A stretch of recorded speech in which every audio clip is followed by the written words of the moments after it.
won that game 4 different times. Exactly. They should have won 4 different times if it weren't for Bennington. And look, I understand that gambling is difficult, right? Did Jake Gensel not score last night because I had an anytime goal ticket on him?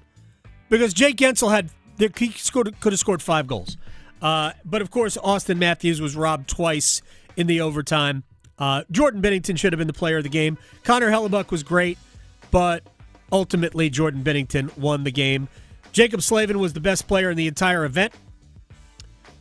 I thought every player who played professionally in the tri-state area, all of them for the United States, all struggled. Brock Nelson, who was part of the reason that there was, actually, he might have iced the puck.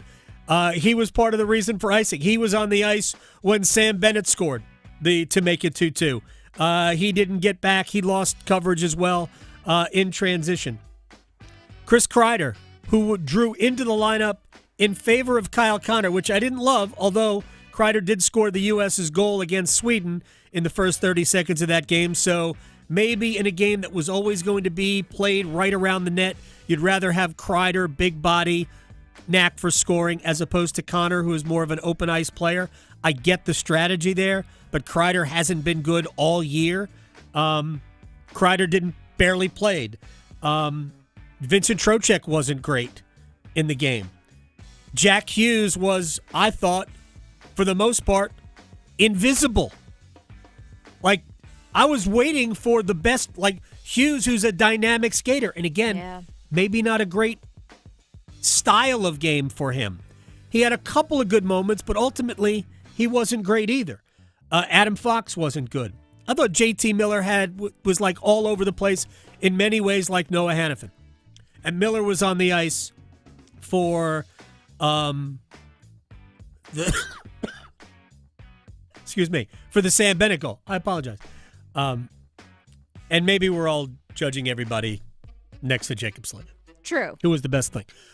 Real quick. We keep hearing about they should do this all the time. I don't think they can do it all the time. We're going to talk more about the whole process, but I don't think they can do it all the time. But I do think that you can have something like this in the 2-year period between the Olympics. Because the Olympics are going to be a thing again. Yes. In 26, we're going to have a break for the Olympic Games. And then my guess is 28, we'll do something similar to this with maybe more than 4 nations. Just to guess. All right, there's also basketball to talk about. We got to talk a little bit about hoops, and we have a lot of things. So let's start with basketball as we bring in Al Hood from SB Nation, who can do both basketball, Tar Heel blog, and hockey, Canes Country, whatever I just said. So real quick, coming out of the Carolina win over NC State, other than, it was a win, do we just move on? What do we take out of it? You know, it's a little bit different, Adam, because for the first time in several games, I mean, you'd argue since the SMU game at home, it looked like the team on the court actually had fun playing basketball. There was communication, there was building momentum. They employed the press a lot more than you had seen in the last few games. They're intangible things that we hadn't seen from this Tar Heel team for a while now, and that's the thing to take off of it. Yes, State didn't show up, and yes, State's just having a bad year, but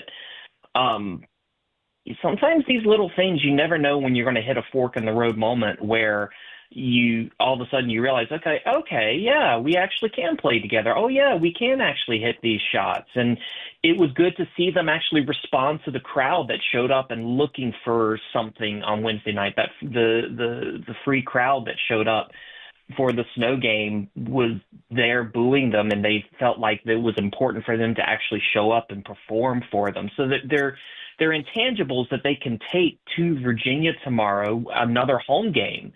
And then you start building some wins together, and then you start thinking, okay, maybe this season isn't so much of a lost season as we thought it was going to be. Because for a while, it definitely looked like it was just spiraling out of control. All right, so Al Hood is joining us here for the time being. Tar Heel blog, Al Hood, at Al B Hood on Twitter, and Blue Sky, by the way. The way I look at it, and in terms of North Carolina big picture, is that if they were to win all of their remaining games other than the Duke game and win twice at the ACC tournament, I think that would be enough to give them a very good chance to make the NCAA tournament. Better than 50-50, like 60-40, 70-30 chance of sneaking in the at-large pool. If they were to ultimately end up the season, I think it would be 22-12 overall. If they could get to that, even though they wouldn't have they might have 2 quad one wins at that point because they would lose to Duke. And I believe that if they won twice at the ACC tournament, one of those would ultimately be a quad one game. Do you think that that's enough, or do they still have to beat Duke? I mean, I think that the fact that a big difference between this year and a couple of years ago when they were in a very similar situation is that a game that they were counting on in Madison Square Garden is going to stay as a quad one game. They were in this situation 2 years ago. They beat Ohio State, and they were kind of counting on that to be a quad one game, and Ohio State just flatlined. And right. So they just had nothing to fall back on. This time around, UCLA, while they're out of the top 25, they've held their own in the Big Ten. They played a little bit better lately. There's no reason why that game won't stay as a quad one. So they at least have right. they at least have the hard schedule. They at least have a win in the quad one. They at least have close losses to be able to fall back on. And it does create a situation where if this happens, you can say, well, look at I know it's not an official metric, but you can say, look at their last 10. They're playing better. They seem to have figured something out. Especially in this new age of college basketball, you do have to consider how a team is playing at the end of the year because so many of these teams are thrown together in the off season. It takes time to build chemistry. If you've got a team that looks like that they are actually figuring things out, if they're actually winning the games that they're supposed to be doing, they've shown that they've got the ability to play well against an NCAA tournament team. And then you put them in that postseason scenario where it's win or go home, and they actually show that they have the fight to be able to perform in those situations against similarly matched teams that you would put them up against in an at-large scenario, then yeah, I think their argument for getting to the tournament would be high, especially considering how Duke has just continued to just steamroll the rest of the league. I mean, Clemson has been their only blemish, and they've recovered amazingly from that. So I think to some extent, a bad loss against Duke and Cameron, if Carolina can keep it close in Chapel Hill, it's tough to look at that. It would be tough to look at that blowout loss as a bad mark against them. All right, before we have to say goodbye to Al Hood at Al B Hood, now we're going to flip to Canes country, staff writer there. Obviously, the big takeaway for us as Hurricanes fans was, all right, stop it already with Jacob Slaven. Enough. He's not going home with you. PK Subban and Mark Messier and everybody else on set. That was the Jacob Slaven masterclass, though. Yeah, it really was. And as you so adeptly pointed out last night, the game-winning goal from McDavid came on the icing call. Yep. And why was Connor McDavid able to get so wide open in the slot off of that icing call? Because John Cooper, who has won cups for a reason, recognized that for once Jacob Slaven was not going to be on the ice at the same time as Connor McDavid, and was able to get that line out there, and it paid immediate dividends. Like you not only were they highlighting, not only could you just see with your own eyes how good Slaven was when he was on the ice, you saw immediately how much of a difference he made when he was off the ice. Yep. The fact that the Canes have somehow signed him to the extension, have him for just $6.4 million. I've got old friends in Boston who are telling me anecdotally about people who are essentially learning about him for the first time, and they're asking, hey, when is his contract up? Like, when can he be a free agent? And he can just smile and say, you're not getting him. Nope. So, I was hoping, if you're a Canes fan, this Four Nations was probably in a lot of ways the best thing that you could have asked for. A guy who is consistently underrated finally got the attention that he deserves, and they can finally stop talking about how underrated he is when you get to a playoff format.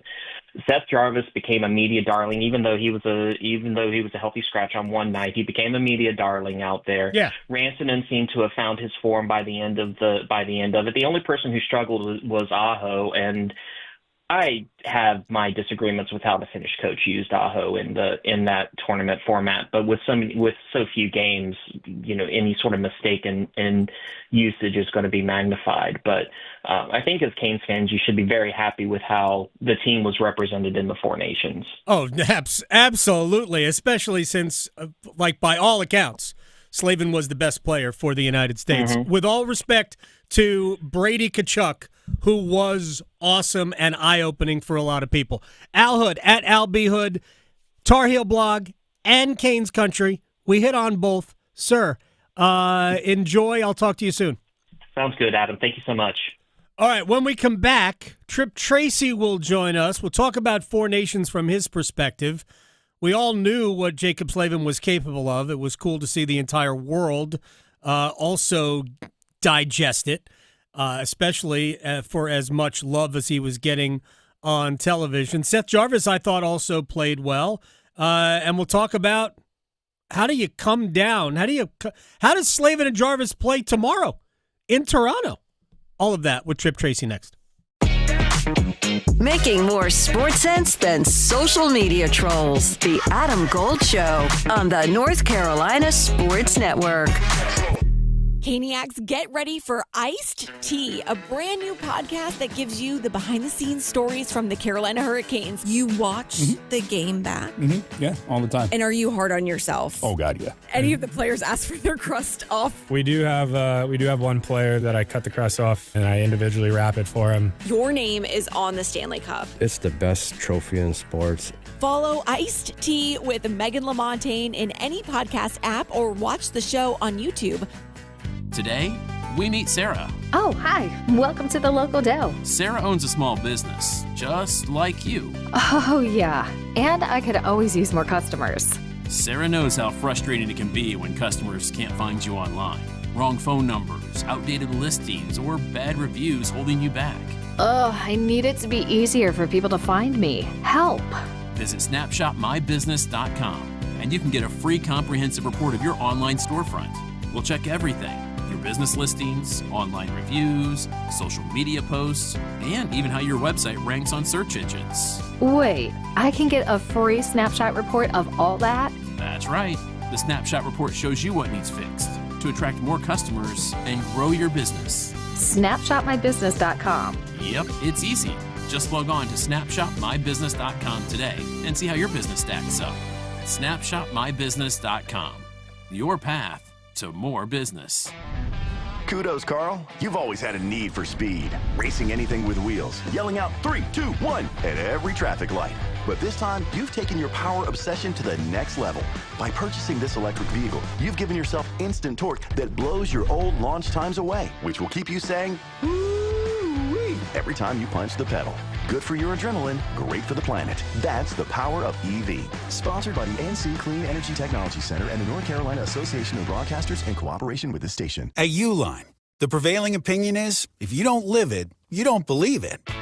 The people at Uline believe in hard work, and they live it by being there 24/7 to answer your call, having 41,000 items in stock, and offering same-day shipping from 12 locations across North America. Business owners, sellers, buyers, shippers, and packers believe it. Uline is the hard-working, dependable source for your shipping and industrial supplies. Visit uline.com. Hey friends, Paul Lyhander from 99.9 The Fan for FanDuel. College basketball is reaching its most exciting stretch of the season, and right now, New customers on FanDuel can get $150 in bonus bets when your first $5 bet wins. That's $150 extra bucks to bet on everything from conference clashes to tournament upsets and even who's cutting down the nets. If you've been waiting to join FanDuel, there is no better time. The app is super easy to use, and when you win, you will get paid instantly. Visit FanDuel.com/Paul. Again, FanDuel.com/Paul, Paul, and get in on the college hoops action before March takes over. 21 plus and present in North Carolina. First online real money wager only. $5 first deposit required. Bonus issued as non-withdrawable bonus bets, which expire 7 days after receipt. Restrictions apply. See terms at sportsbook.fanduel.com. Gambling problem? Call 877-718-5543 or visit morethanagame.nc.gov. Mornings can start feeling the same. Wake up, brush teeth, go to work. But with breakfast from Wendy's, it's like, wake up, brush teeth, Baconate with a breakfast Baconator. Roll with the sausage breakfast burrito. Buddy it up with a honey buddy. Or get seasoned with seasoned potatoes. And then go to work. Sorry. When you're ready for a fresh wake-up call, gotta be Wendy's. At participating U.S. Wendy's during breakfast hours.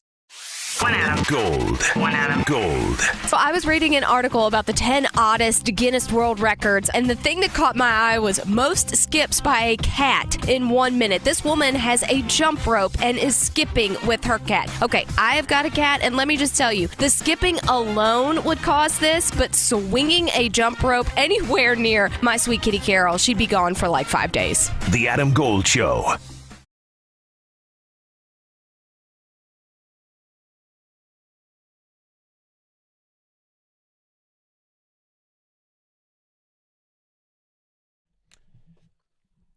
It's beautiful outside. Hi, it's the Adam Gold Show.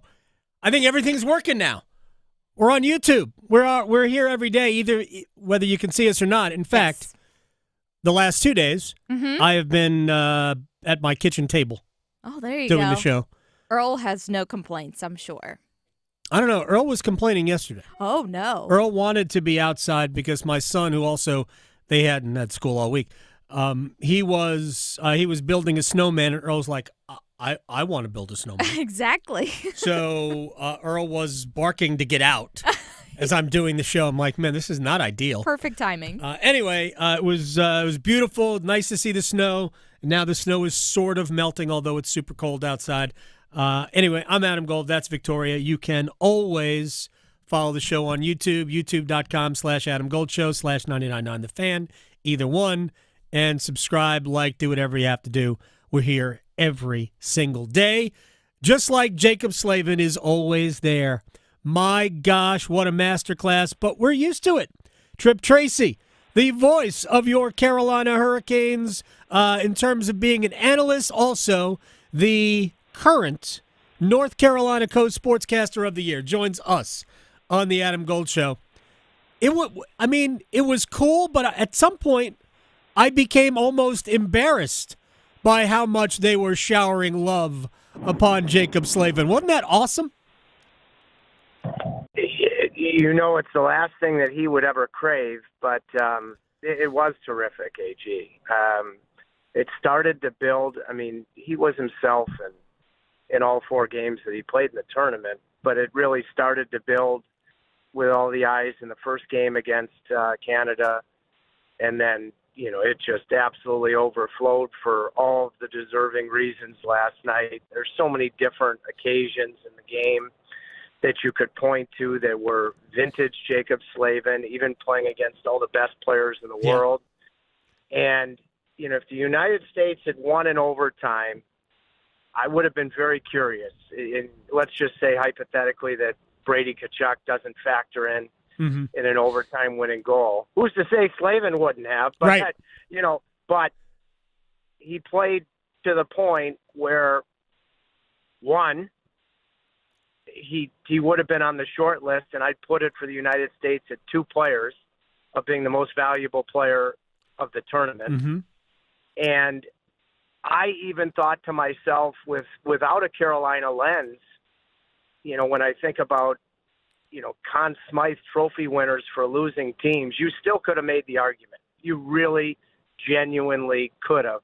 And on on John Cooper's bench, looking at overtime, that he had to figure that he was going to have to. He and his coaching staff and Sidney Crosby in Canada, that they were going to have to do their damage when Jacob Slaven was not on the ice, because when he was on the ice, there was simply nothing there. That's how dominant defensively he was. Yeah, and unfortunately, in overtime, he had McDavid on before the U.S. iced the puck.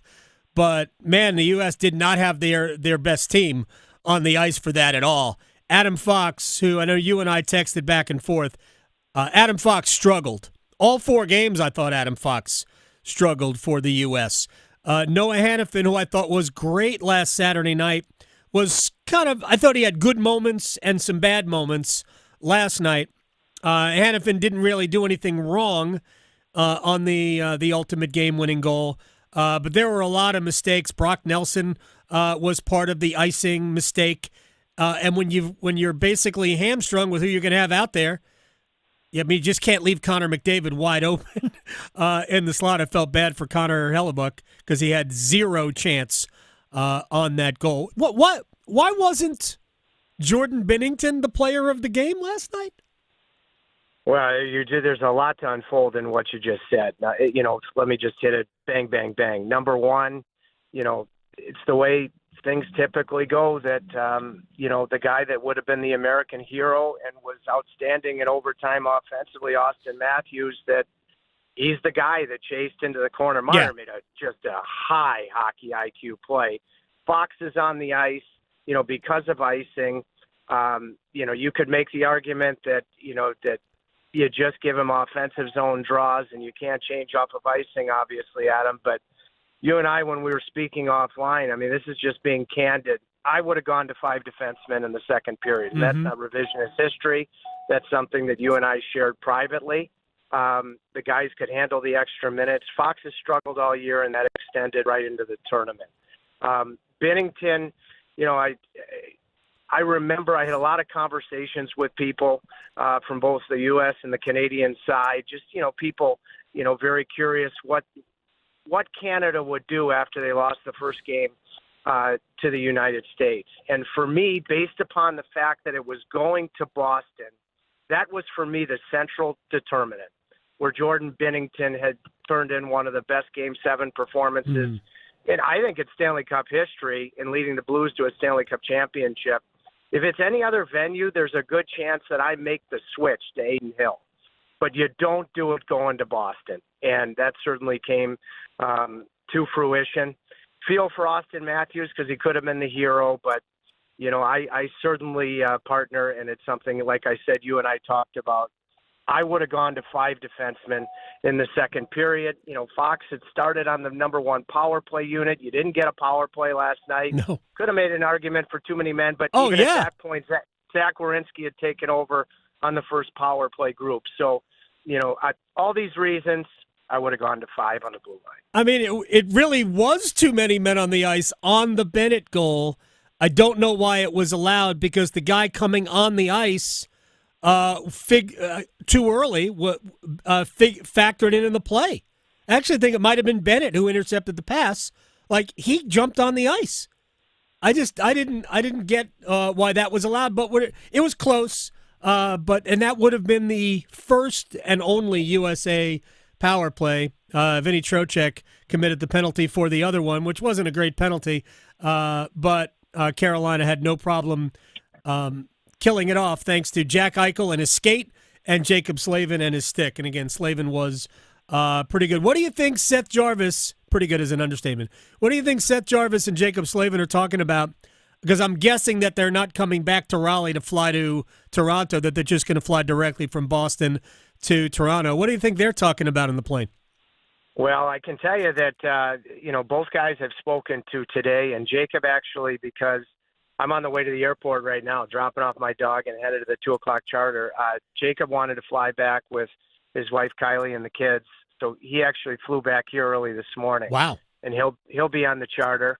He and I, spoke, during the tournament with regularity. And, I don't know who's going to be the bench interview tomorrow night, but, Jacob, as you and I both know, I mean, throughout the tournament, speaking about his play, it's always for him, AGTD, TG, all glory to God. And I think there needs to be more conversation about, whatever your faith is, that it allows you to live in a moment and perform to the best of whatever your individual capabilities are. Because I think that's a big part of why Jacob Slaven is able to grab the moment. Can't wait to see him on the charter. We've spoken about just how stellar in all caps he was. Seth Jarvis, spoke to him a little bit ago. He was just taking off to fly to Toronto, and I wanted to know if the Jarvis crew was going to stop in Toronto on the way back to Manitoba, 30-hour drive, and he was really hoping they would, but they're all teachers and they've got exams on Monday, so they're headed back. I thought, as you captured throughout the tournament, whether it be with Johnny Forsland, Shane Gostisbehere, Taylor Hall, your lineup this week on the Adam Gold Show, Jarvis, both before he exited the lineup and last night, he gave John Cooper qualitative, outstanding minutes, shift in, shift out, didn't get rewarded, easily could have extended Canada's lead in the first period. And you would have to think, aside from the fact he's got a medal that he'll always cherish, that he would now be the type of player when you look forward to the Olympics in Italy next year, that he's on that team. It would be his position to lose, and he's earned every bit of it. And it was wonderful to see him provide on such a big stage what he provides for us on a nightly basis. And the truth is, I mean, he could have played a bigger role for Canada as well. I mean, he probably should have played a few more minutes. But I'm glad he drew in. I just figured that sitting next to Slaven, he would have turned to him at some point and went, "I could have had a goal, Jacob. Were it not for you." The shot clock in the third period, AG. I mean, that's the one that I'm going to dig in with both of these guys, because even Jarvis, knowing it's Jacob Slaven, I do not know how you anticipate the athleticism in the slot of that block. That's one I'm looking forward to hot stoving about with both guys. Unbelievable stuff. All right, so real final thing for you. Because I don't think it's just Jarvis and Slaven. I think to an extent it's also Rantanen and Aho. How do you turn flip the switch and get back to, we're playing against Toronto, not Sweden, not the United States, not Canada? How do you flip the switch for these guys? I thought Connor McDavid was very candid about the formidable challenge that's going to be for all of these players. I think for Jarvis, it's going to be a significant challenge, considering that he was just part of a championship. Slaven, I just know his mental makeup, that he's going to live in the moment, and I think he's going to be A-OK. Should really benefit from the fact that even an NHL pace is not what we just enjoyed, a home run, a grand slam for the NHL over the break. So I think he's going to be all right. Most importantly, I know you've spoken to Rod with regularity. I mean, there was major fear factor with the heavy minutes, and both of us believing, I think candidly so, that he was the United States' most important player, that he got out of it injury-free. For both Mikko Rantanen and Sebastian Aho, really, if you look at it objectively, a very mediocre tournament. So you hope that even though, they were on the ice for the first time today after, wisely the coaching staff giving them the last couple of days off, they've got something to prove, both of those guys. Because, I did not think that either one of them had terrific tournaments. And you've got this short runway now where you've got to really start to figure out where things are at with Mikko Rantanen. And Sebastian Aho wants him to be here for a long, long time, more than anybody. So I would think that the motor there for those two players to be able to have good things happen, as a tandem, and for the Carolina Hurricanes right out of the break.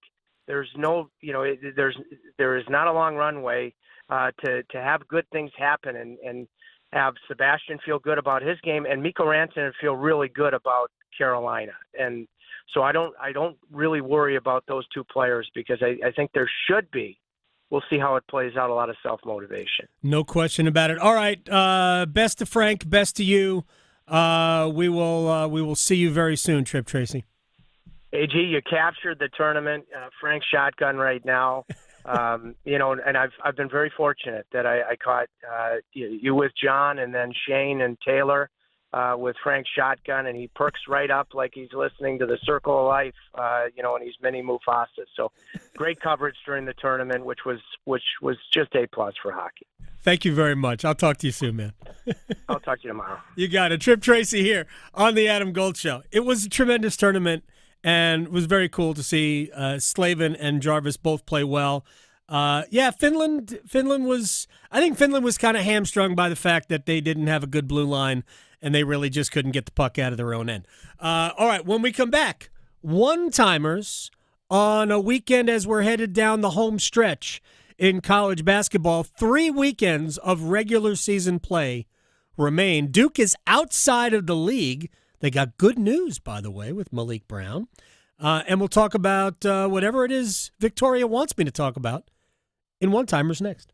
Questioning goalie interference calls since day one. The Adam Gold Show on the North Carolina Sports Network. I choose to stay up to date on my vaccines to protect what matters most, my community. Don't let COVID-19 and the flu stop you. So make sure you have protection against new virus strains that continue to spread this fall and winter. Don't wait. Get up to date. Because my health is our health. Ask your healthcare provider about updated flu and COVID-19 shots. Don't wait. Get your updated shots today. Visit myspot.nc.gov and find yours today. Hey, it's Adam Gold from my friends at FanDuel, America's #1 sports book, and we are exiting the shortest month of the year for March. And you know what that means. College basketball. And right now, new customers on FanDuel can get $150 in bonus bets when your first $5 bet wins. That's right, $150 of their money to use as you see fit. As long as you win your first $5 bet, time for you new customers to join in. FanDuel.com/AGS. FanDuel.com/AGS. Get in on all the college hoops action before March takes over. FanDuel, 21 and over and present in North Carolina. First online real money wager only. $5 first deposit required. Bonuses issued as non-withdrawable bonus bets, which expire 7 days after receipt. Restrictions apply. See terms at sportsbook.fanduel.com. Gambling problem? Call 877-718-5543 or visit morethanagame.nc.gov. The North Carolina Department of Health and Human Services is looking for people aged 21 or older to volunteer in long-term care facilities. Community Advisory Committee volunteers help residents and their families advocate for the needs of individuals living in long-term care facilities, such as nursing homes, assisted living facilities, and family care homes. Volunteers must complete orientation and training to become designated and certified representatives of the Long-Term Care Ombudsman Program. Visit ncdhhs.gov/aging to find your county's ombudsman. Going to college gives you more career options. You could say it pays for itself, but it might not feel that way in the short term, especially when tuitions do. That's where the FAFSA comes in. The FAFSA is the free application for federal student aid. It's your gateway to money for college. Whether you're seeking scholarships, grants, work-study programs, or loans, it all starts with the FAFSA. So how about it? Make a plan for college and find everything you need for the FAFSA at cfnc.org. Electricity. It's what powers our lives, from the ordinary to the extraordinary. In North Carolina, 26 local electric cooperatives provide energy to 2.8 million people across the state. But we're providing so much more than affordable, reliable power. We're helping to strengthen the people and communities that make our state great, today and for generations to come. North Carolina's electric cooperatives. Power you can count on, now and always. Learn more at ncelectriccooperatives.com. As fall championships begin, the Governor's Highway Safety Program would like to remind you to buckle your seatbelt when traveling home from today's events. Whether you're driving out of town or across town this holiday season, wearing a seatbelt is your best defense against injury or death in a crash. During the busiest time of travel, prioritize your safety and buckle up. Every seat, every time. And remember, click it or ticket. It's the law. This message brought to you by the North Carolina High School Athletic Association and the Governor's Highway Safety Program. AARP is working hard to make sure people in North Carolina are getting the most out of life. Whether it's helping you stay healthy, save more money, care for loved ones, or simply have some fun, AARP is making a difference in communities across the state. You have a wise friend and fierce defender with AARP. Learn more about progress being made for older adults in the state by listening to AARP Without Limits. You can find the latest episodes of AARP Without Limits wherever you listen to your podcasts. Visit finishyourdiploma.org to find free adult education centers near you. Brought to you by the Ad Council. This is Adam Gold. Did you see what Duke is paying the quarterback that they pulled out of the portal from Tulane? Oh, no. Oh, yeah. 2-year deal, $4 million per. Oh, wow. Per. So. Do they want a quarterback named Victoria? The Adam Gold Show.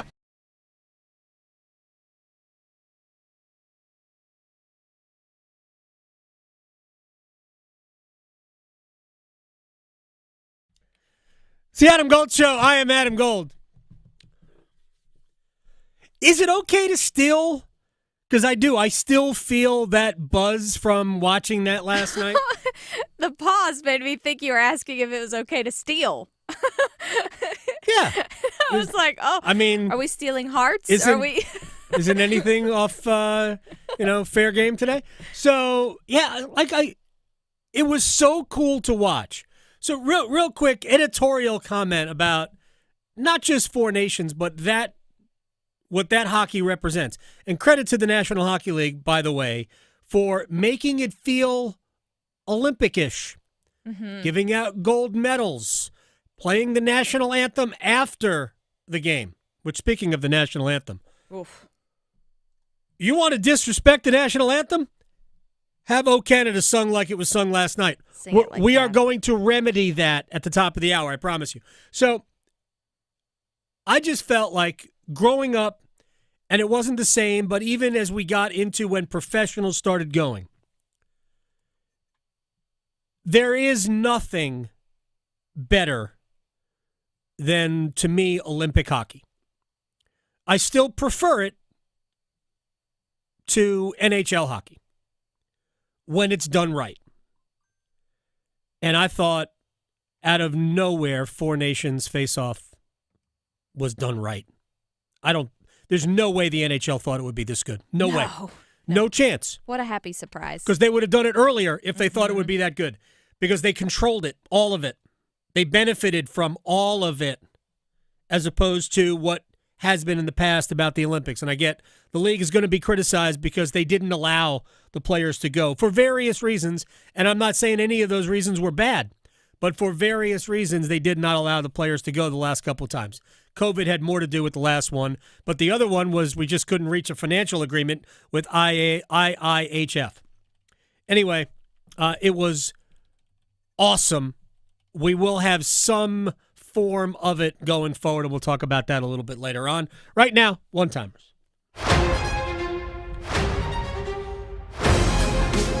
Okay, so first off, I have to start someone on Twitter. They actually wanted me to give you this one-timer here, so which you can tweet at me. Who do we have? Who is it? _, number 2, _ Victoria, all that stuff. Yes. So it was my friend Mojo Coach. I don't know what their real name is, but they want to know, do you think Cooper Flagg will return to play for Duke his sophomore year? Why are we even asking that question? No. Like, seriously. Here's how it would happen. The NBA will not exist next season. If the National Basketball Association decides, you know what, we're going to take a year off. We're going to get to the bottom of Victor Wembanyama's blood clot, and we're going to shut it down for a year. Yeah, then Cooper Flagg will come back. He's already built a brand. He doesn't need another year of college to build a brand. Big time. He's just not. We're not going to delay the billions by 1 year. We're not going to do that. Look, I know he loves it in college. Zion Williamson wanted to come back too, except first pick in the draft, already has his brand, blah, blah, blah. Not coming back. Yeah. Well, moving on to Four Nations Face Off. Amazing. So Do you think that this could potentially cause a new or ramp up rivalry between USA and Canada teams now in the regular season? What do you mean, like Leafs Hurricanes? No, because I think it's about it's about nations. So Austin Matthews is an American playing for Toronto, right? Two of the players, both U.S. goal scorers, play for Ottawa. So I don't think it's going to create that kind of that will not be a rivalry. But what I do think this will remind us all is just how important wearing their country's uniforms are to these players. That's what it does. And, Finland, Sweden, that game mattered. It was a big deal that Finland won that game. A huge deal that they won that game. So, but it's not going to create rivalry within the league. American teams versus McDavid. I mean, I do realize that it's been, 93 since a team from Canada won the Stanley Cup? Yeah, Montreal? Exactly. Yeah, take that, Paul Bisnet. Anyway, that's a different topic. Wow. So, I love that dude. He's crazy, but it's fantastic. PK Subban, not one of my favorites, said that there's no doubt McDavid is the best player in the world. Would you agree or disagree? I mean, he is. There's no doubt he is.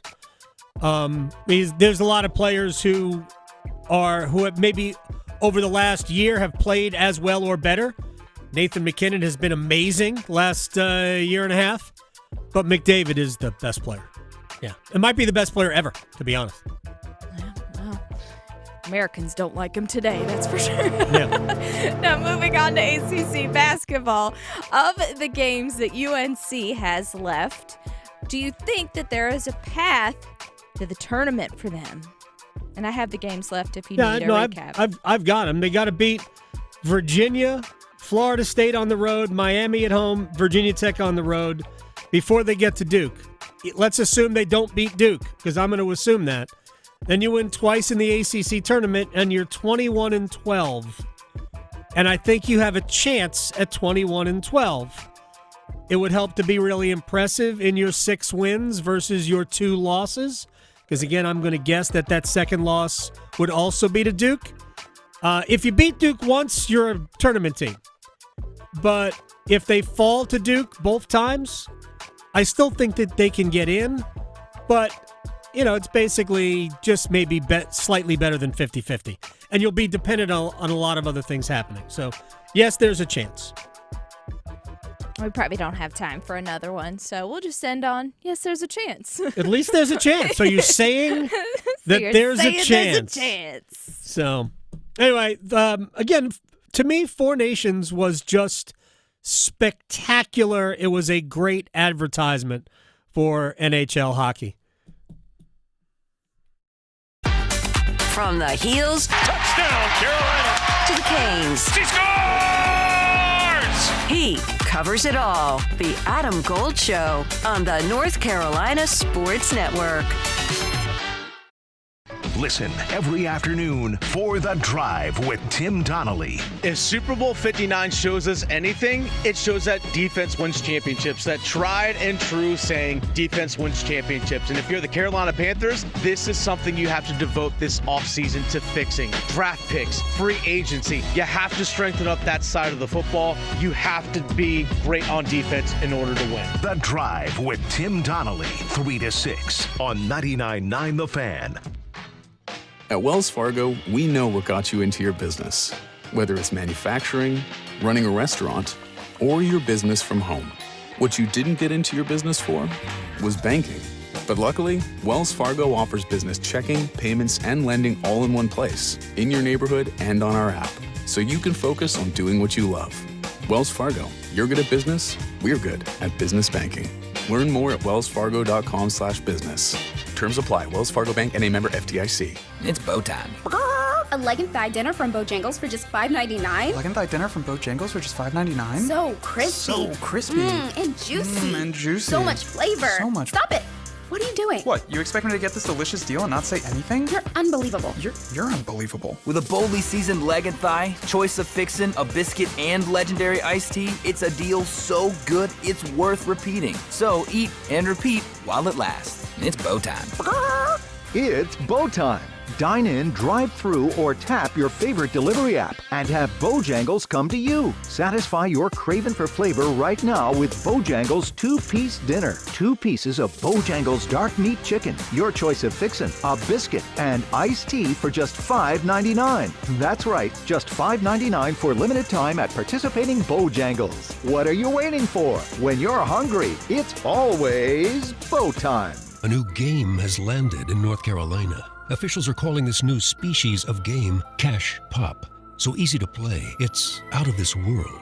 Reports confirm you just pick and match one number to win up to $2,500. With 5 drawings every day, cash landings have been sighted across the state. So be on the lookout for Cash Pop from the North Carolina Education Lottery. The wins are out there. Must be 18 to play. See Cash Pop prize and odds chart at nclottery.com for details. Problem gambling helpline 877-718-5543. At Planet Fitness, we're declaring it. This is the year of getting stronger. And future stronger you can get started now by saving $28 or more when you join today.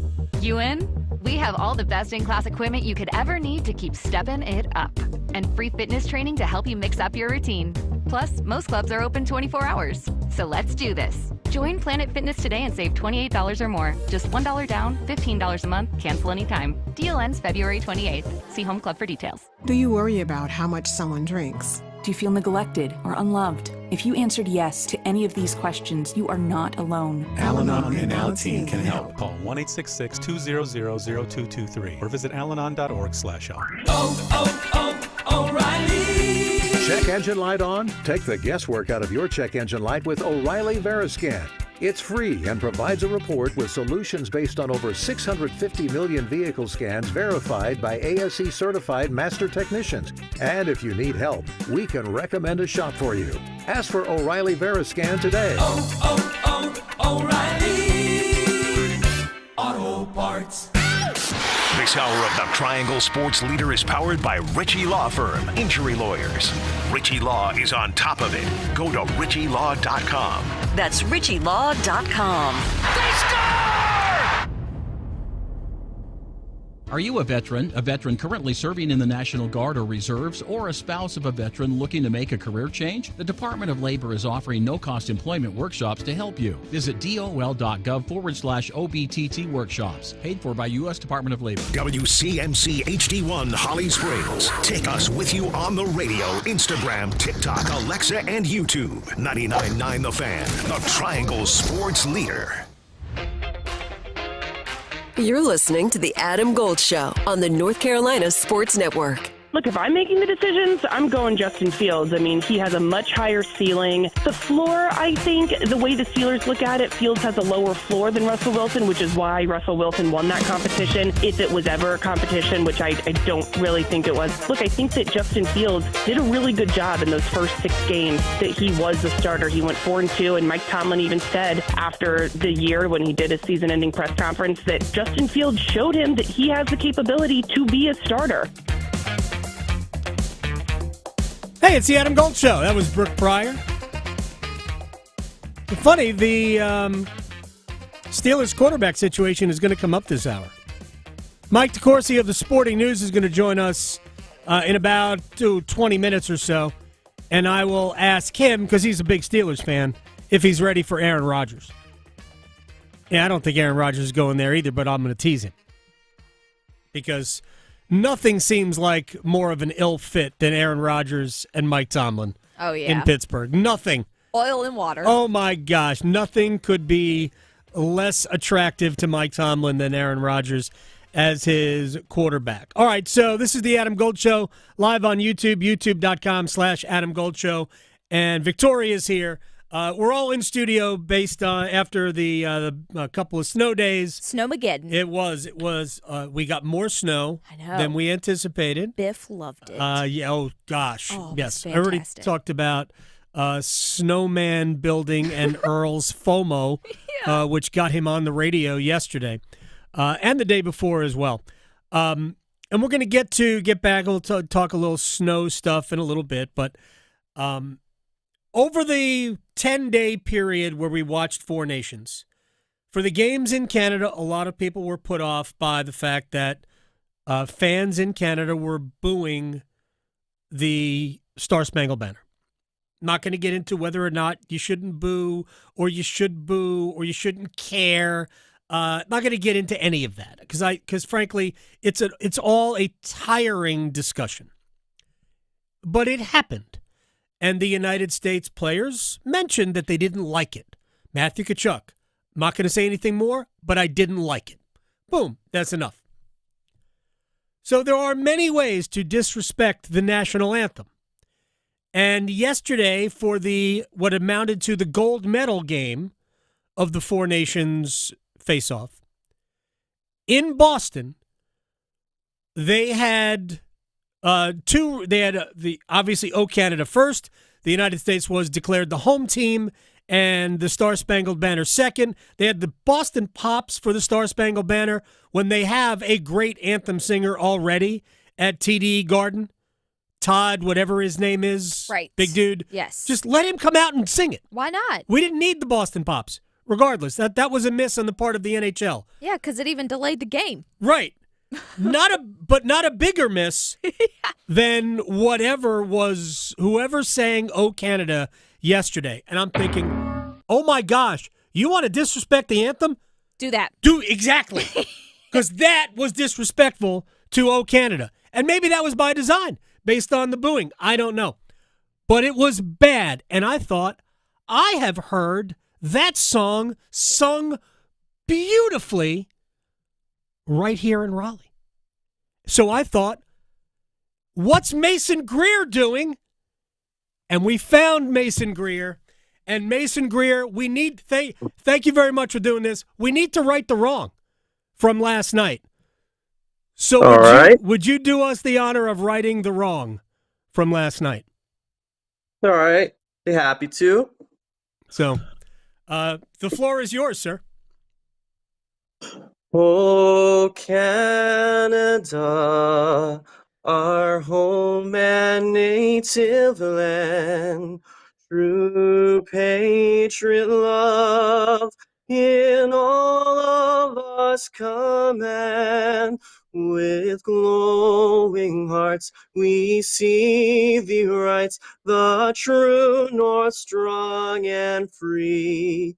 From far and wide, O Canada, we stand on guard for thee. God keep our land glorious and free. O Canada, we stand on guard for thee. O Canada, we stand on guard for thee. Brilliant. Absolutely brilliant. First, real quick question. I don't know if you watched last night. First of all, the lyrics changed over the last several years, right? Mm-hmm. The second or third line in the anthem changed. Did you ever get it, recite the old lyric after the lyrics changed? Yeah, so the line that was changed was all thy sons to all of us. Right. And I learned that, since I sing the anthems as often as I do, I'm always in task with that, especially. So I really, ever since they changed it to all of us command, it's just kind of been, I don't know, muscle memory. I haven't really, all thy sons, I guess, is what I remember growing up. But when you do anthems as often as I do, it's second nature that you just know it. Okay. Where else do you do anthems? I see you at Hurricanes games, especially because you're the O Canada master. Where else do you sing the anthem? Sometimes I do anthems for the Charlotte Hornets. I did an anthem, I believe it was Division I Men's Championship in NCAA soccer about a year or two ago, and that one was really cool. I've done anthems for other events, whether it's for foundations, bike race charities. just kind of the anthem guy that just roams around the area. The anthem guy. All right. It's on Twitter. People can find you at Mason Greer Music. That was awesome. I thank you so much. By the way, do you ever do the French, like, first lyric? Because I don't know if that messed the singer up last night by doing the first line in French. Do you ever do any of it in French? I do. Well, like, whenever Montreal and Ottawa come into town, because those are two, obviously Montreal being Quebec, but, in case people don't know, Ottawa it is the city that borders Quebec, and they're very French speaking there. So I would do it bilingually, but I wouldn't do it until after All of Us command, then kick into French, and then afterwards, then start English again and God Keep Our Land. Gotcha. That's the way I was taught that it's known to do the bilingual version of the Canadian anthem. You've made this show so much better. I don't even know if you realize it, but I appreciate your time, Mason. I really do. Hey, those are kind words. Thank you. I appreciate that. You got it. We'll see you soon, because I know we've See you got. soon. Yeah, absolutely. All right. That's Mason Greer, who made us respect. Well, we have respected the anthem anyway, but by gosh, that was bad yesterday. That was the one. Yeah, it was, oof. The one negative mark for the NHL. I'm like, not only did she get the words wrong, Yeah. she did. Why are we changing the tune? All of it, just everything. Woo! Words, tunes, everything. Gosh, it was no so good. bad. It was no good. All right, let's run this back. All right, I want to run through some things that we haven't gotten to yet regarding Four Nations, and there are some other things I want to talk about with within this context that I think are interesting. But we have winners and we have losers, and while Austin Matthews was great, he was on the ice when Connor McDavid beat Connor Hellebuck glove side high into overtime, and the United States ended up losing. Matthews had several chances to win that game on his stick and could not beat Jordan Binnington. Matthews and ultimately the experience and the loss. I'm super proud of this group. I thought, we battled our hearts out the whole tournament tonight. We had the opportunities to end it. Didn't happen, but I couldn't be prouder of this group. I thought the whole tournament, everybody gave 100%. What did it mean to go through this experience and share it with the guys in this room? It meant a lot. I mean, it's an honor to wear this jersey and represent our country.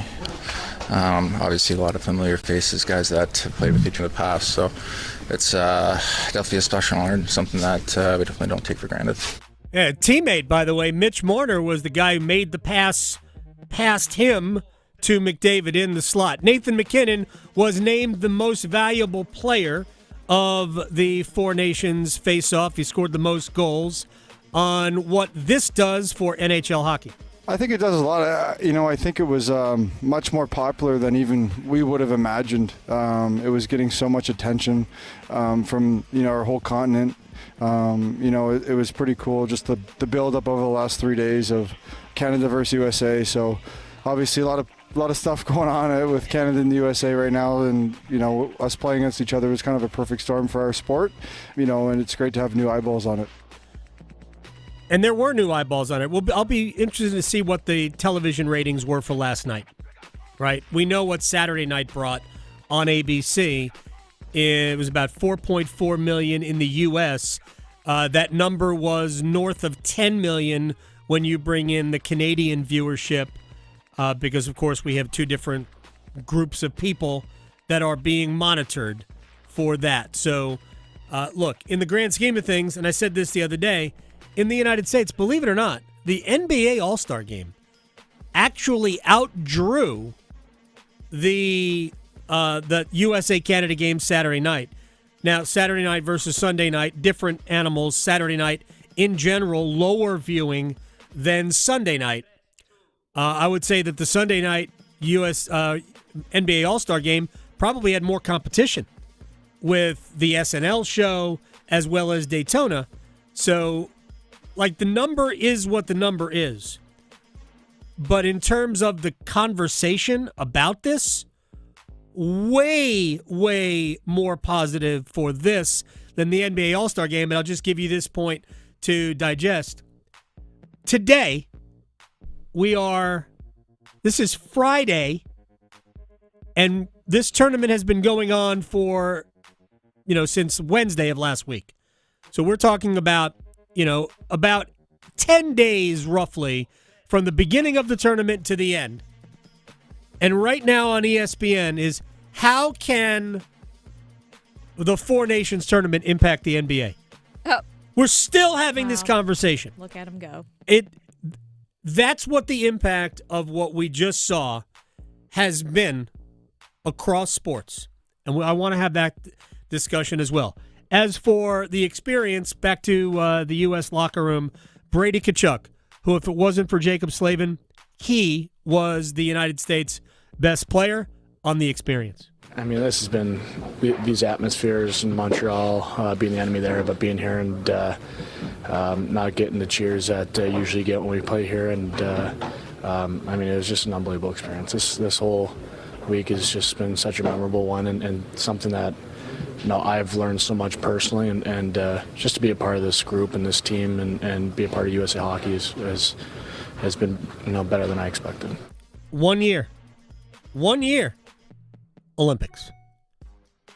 Appointment viewing. Can't wait to watch it. For literally for 2.5 weeks, it is going to be on. Yes. Cannot wait. I'm already excited. I am too. I am fired up for what we are going to see. All right, to basketball. Duke, Illinois, Madison Square Garden. Now, Duke has always played a game in the New York area, mostly at MSG. They have a gross good record at Madison Square Garden. John Shire on playing at the Garden. It feels a little bit different. I'd be lying to you. I mean, it's the fact that we're in February and you're prepping for somebody you haven't been watching the same way, like you would a conference opponent. But I think that's what's exciting. It simulates an NCAA tournament game. I mean, obviously Illinois is an NCAA tournament type of team. Look, losing Mraz Johnson is a big loss. Just like for us not having Malik. But at this point of the year, you're going to play that comes with injuries, sicknesses that can come with this point of the year. So I just think it's a great test for our team, playing a neutral site game against a great opponent who we have a lot of respect for. We're going to learn a lot about our team Saturday night. All right, he mentioned Malik Brown. Brown in the game at Virginia played 10 minutes, dislocated his shoulder. They didn't really know when they were going to get him back. As it turned out yesterday, they did announce that it wouldn't be a season-ending situation. Here's Shire on the news. There's nothing abnormal, that you aren't ready to see, with the dislocated shoulder. So I think we're optimistic that we can get him back this season.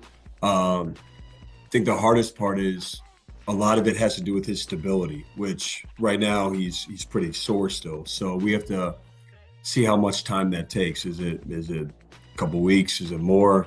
But he's going to be out. I mean, obviously he's not playing, in the next week or so at a minimum. I'd say it's a few weeks. But Malik will do whatever he can to get back on the floor. All right, so I mentioned there are 3 weekends left of the regular season. There are 4 weekends left through the ACC tournament. And if they don't need him in the first weekend of the NCAA tournament, that's 5 weekends, basically a month for him to recover fully to be ready for when Duke will definitely need Malik Brown, and that is for the second week of the NCAA tournament. Ideally, you get him back sooner so he can get on the court and get some minutes and knock the rust off, but ultimately that's pretty good news for Duke to get him to know that they're going to be able to get him back at some point. Really, really good news. We'll talk about the Tar Heels as they get closer to the end of the regular season and all that they've got in front of them. I will ask Mike DeCourcy, I promise you this. If we were at 76 teams for the NCAA tournament, would UNC be in the field? It's kind of a joke to try to trigger Mike to talk about the expanding NCAA tournament because it's going to expand, not this year, maybe not next year, but pretty soon. But we'll talk to Mike DeCourcy about hoops and a little hockey because he's a big hockey fan. Next. Talking sports so you don't have to pretend to know stuff. The Adam Gold Show on the North Carolina Sports Network. The Pack Therapy Podcast is in session thanks to First Horizon Bank. Tim Donnelly here, host of The Drive, alongside Wolfpack legend Casey Morcell. Every episode is your chance to score inside information on the Pack. We'll set you up for Wolfpack games all season long. And we break down the ACC competition, what to watch for as we roll towards the tournament madness. Plus special guests to keep Wolfpack hope alive. Follow and subscribe to Pack Therapy wherever you discover your favorite podcast or watch on YouTube.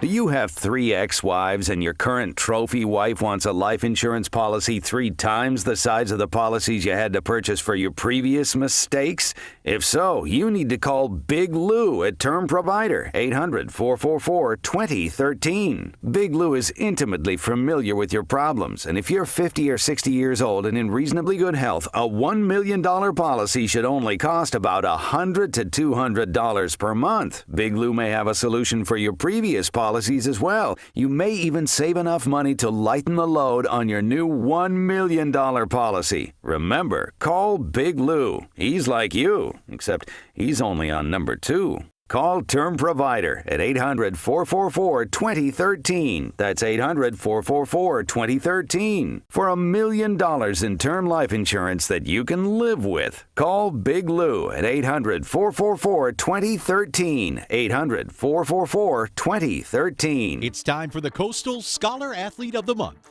Hello. Creighton Blackwell here from Coastal Credit Union and 99.9 The Fan. Tonight we are at Green Level High School, and we're here to celebrate the newest Scholar Athlete of the Month, Lexi Taylor. My family is definitely like my biggest support through everything. My sister and my parents both support me through my hardest days and my best days, and they're always there to support me. Lexi's a phenomenal athlete, comfortable with whatever you ask her to do. She's strong, she's poised, she doesn't get flustered easily. And she's just like grown up so much as like a captain and a teammate, and she's been a captain now for 2 years, and I really just think she's been like such a great help to our team. Well, I've been cheering with her since 7th grade, and we're seniors now, so I've kind of like watched Lexi like grow up, I feel like, and she's like done the same with me. So I've like seen her like step into a leadership role, and I feel like she's just always super encouraging and keeps a positive attitude. It means a lot to me to just be able to be recognized in such like a wide area with so many amazing athletes. So I just feel great to like feel like someone's like seeing all the hard work that I've been putting into my sport and my academics. So I'm very grateful for it. Congratulations, Lexi. For over 20 years, 99.9 The Fan and Coastal Credit Union have been recognizing scholar athletes at Triangle area schools. If you'd like to nominate a high school athlete, text AWARD to 919-860-5326. That's AWARD to 919-860-5326. Welcome to Take 5 Oil Change. Hey, which way is your waiting room?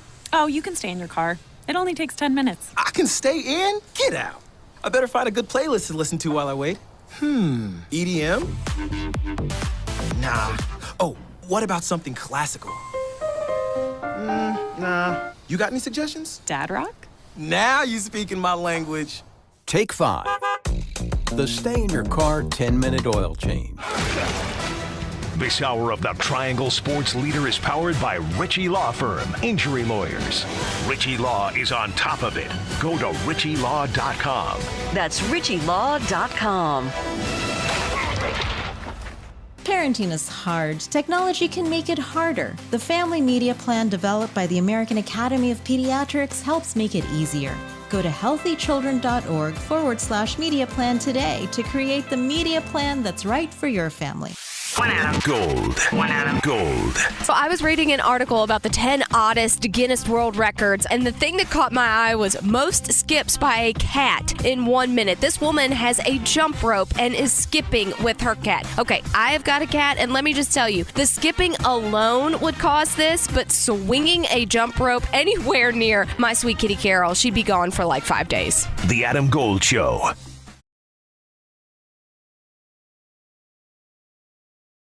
The one and only Mike DeCourcy of the Sporting News at TSN Mike on both Twitter and Blue Sky joins us on the Adam Gold Show. So I have this question. I'm just wondering, because there's only 2.5 weeks left in the basketball season.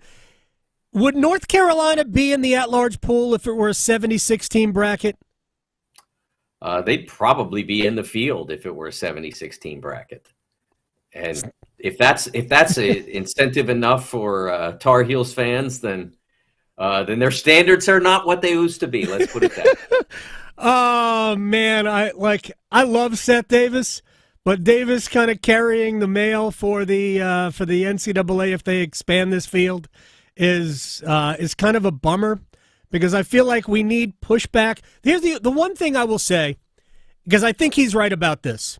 While we don't need it and it's completely unnecessary, I do think we'll all get over it when they do ultimately expand, because I think they're going to expand, and I don't think they're going to stop at 76. Here's how we don't get over it, Adam. Okay. First of all, it makes the regular season less meaningful.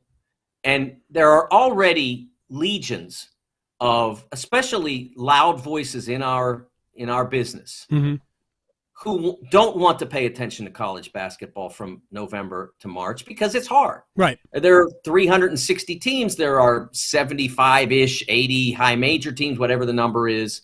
It's a lot of teams. It's a lot of players. It's hard. Yeah. If you only know who LeBron is, you can follow the NBA, which is kind of where we are in the larger public discourse about sports generally. Yeah. Everybody follows the NFL. And then everybody ignores what they want to ignore. And so why give them another reason to ignore college basketball until March? You're telling fans that it really doesn't matter if you excel.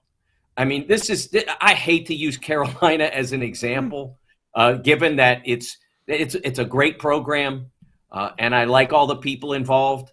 But they have played 11 games last time I checked, and I think this still holds because sometimes the quad records change a little bit. 11 games against quad one and won one of them. Yeah. So you're winning less than 10% of your hardest games, and that's what we'll put in the field. So you make the regular season less meaningful. You make the bracket, which is such an important part of why this tournament is the most popular postseason tournament in America, the most popular sporting postseason in America. And the reason I say that is I'm not talking about sheer numbers, although the sheer numbers are great. It's about percentage of interest relative to the ordinary percentage of interest. So if college basketball's regular season value of interest is X, then the postseason is probably 4 to 5 times X. Yeah. In the NFL, it's probably only about 2X, and it may be less than that until you get to the Super Bowl. So that's the difference. That's what you're doing, is you're making it more difficult for the bracket to be filled out, to be comprehended. How do you do 8 fake games when you're trying to put the bracket together, as opposed to just really, I mean, with the 16s, it doesn't matter. You pick them almost as a tiebreaker, and then they're going out anyway. 999 times out of 1,000, they're going out anyway. But then, okay, so now you have to fool around a little bit with a couple 11 seeds. Now we make that number 4 games more than what we had before, or more if we go to 76. So what you're doing is telling all the people who do the bracket pools, we're going to make your lives that much harder. And you know what they're going to say? Oh, the heck with it. I won't bother. I won't pay attention. I won't watch. I'll be done. And that's what they're asking for. In exchange for what? I know.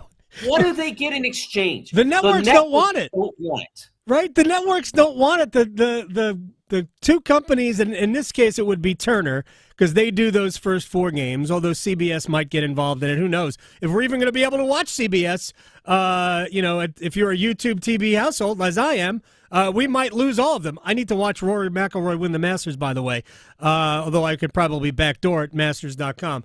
What I don't get is that the networks don't really want these games. No. So why are we going to have them ultimately? And I'm positive we will, because, I mean, no tournament has ever not gotten bigger. My hope is that is that this season will convince the loudest voices in that department, starting with Greg Sankey, the commissioner of the SEC, right, that it's not necessary, that you're going to get a large number of teams regardless. There are 68 teams in this year's tournament. There will likely be 23 of those 68 teams coming from two conferences, the SEC and the Big Ten. It's not necessary to expand it to assure that they get more. I know there was a concern, and probably fairly so, that if you went to 16 teams in the SEC and 18 teams in the Big Ten, that it would be difficult to get a fair share of teams in. But this year is showing that's not true. It's not true in the least. Right. The SEC, if you look at the bracket projections that are out there, and you can trust me or not, I prefer that you do, but if you don't want to trust me, look at the bracket matrix and see the consensus. And my projections line up with with more or less, not on every single seed line, but in regards to the broader field, I looked at my field last night and it all checks out. It's the same group as it is there. So it's 13 SEC, 10 Big Ten. And there's a lot of grace granted to the SEC lower teams to get 13 in there. Right, because their records are not great. Yeah, I mean, we're overlooking a lot of defeats at Oklahoma and Arkansas, and to a lesser degree, Vanderbilt. Overlooking a lot of defeats to look at the fact that they're in an impossible league. Yep.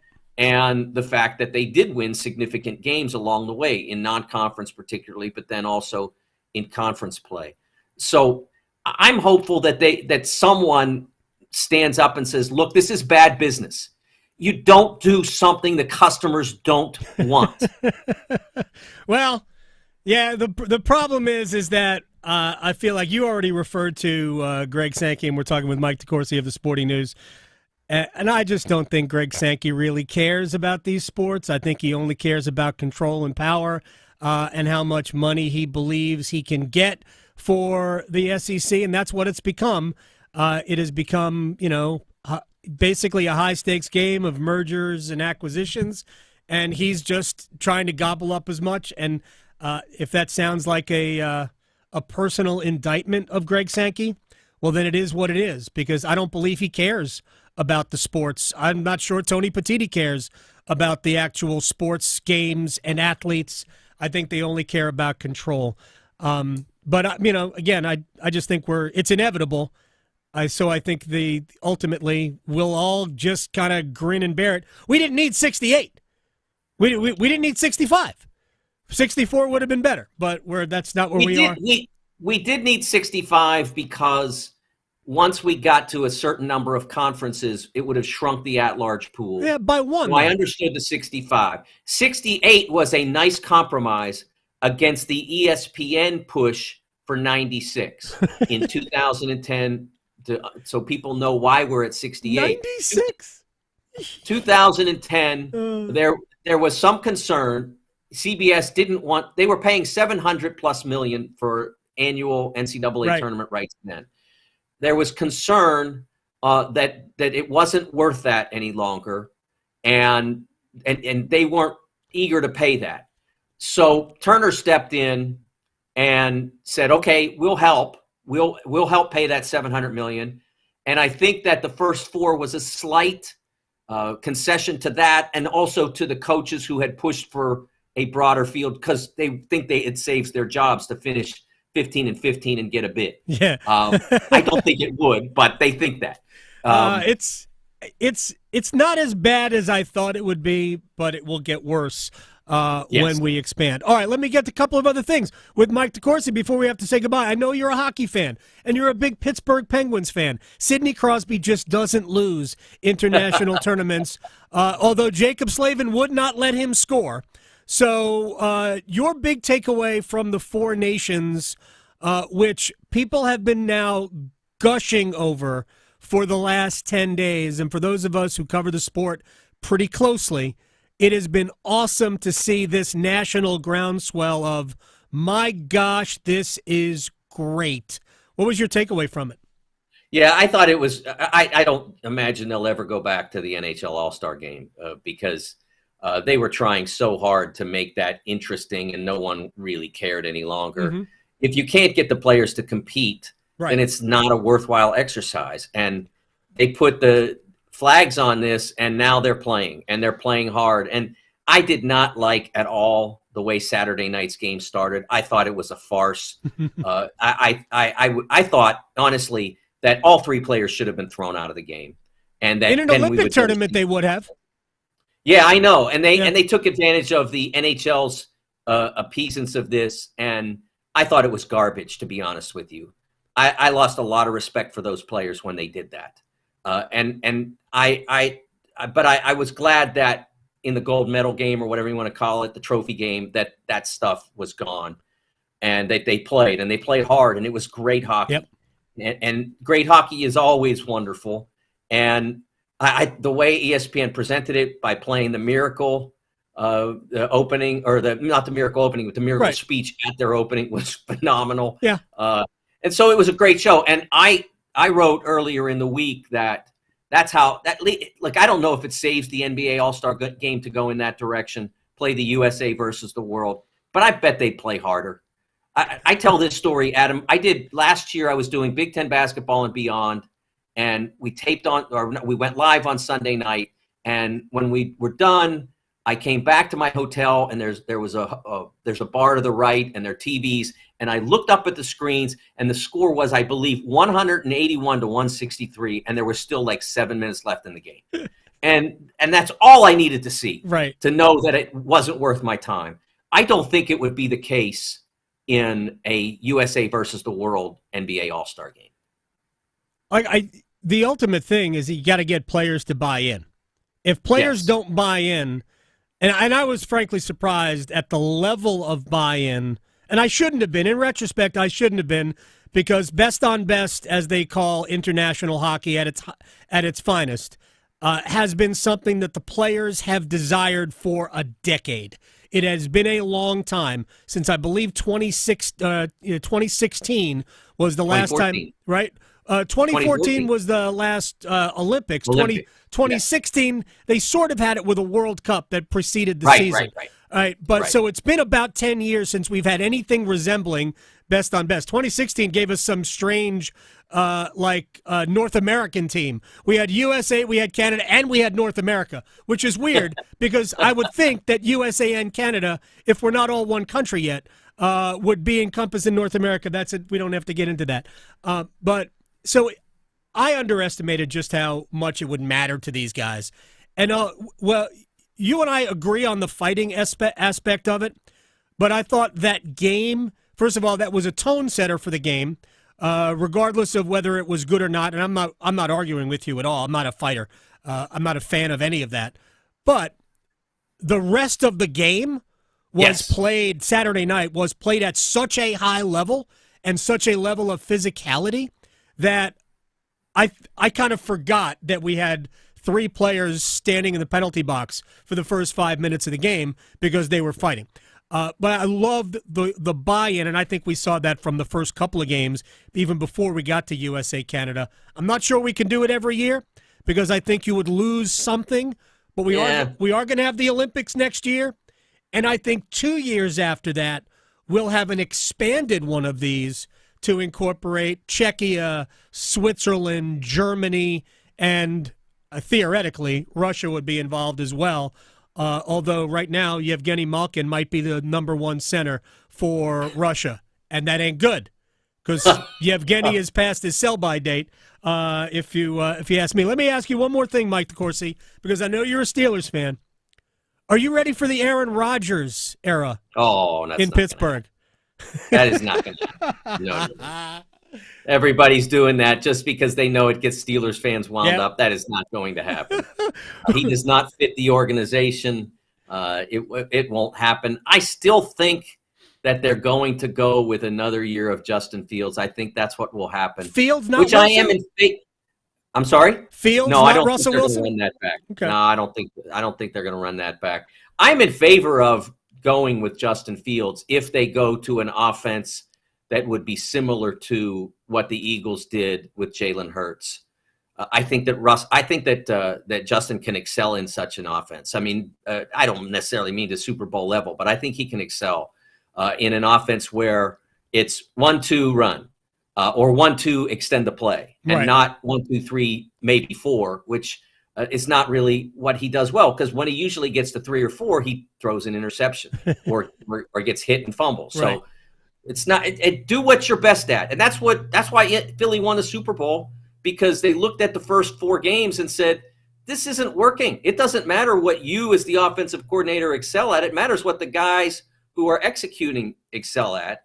And I think that's what made Hurts excel, which was 1-2, go ahead and start to move and see what you can do. Take off, extend the play, but don't look for 3 unless you're on the move. Mike DeCourcy of the Sporting News. Good luck to your Steelers. I'll talk to you before we get to the NFL season. Sure. I thank you very much for your time, and we have a lot of things to talk about in the near future, I'm sure. All right, sir. Have a good weekend. I'll talk to you later. You too, Adam. All right, real quick about the 4 nations, and because I know Mike was like, not sure we couldn't do that. No, I don't think you could. I don't think what we saw over the last 10 days, I don't think you could replicate that every year. I really don't. Olympics is a different animal. Remember,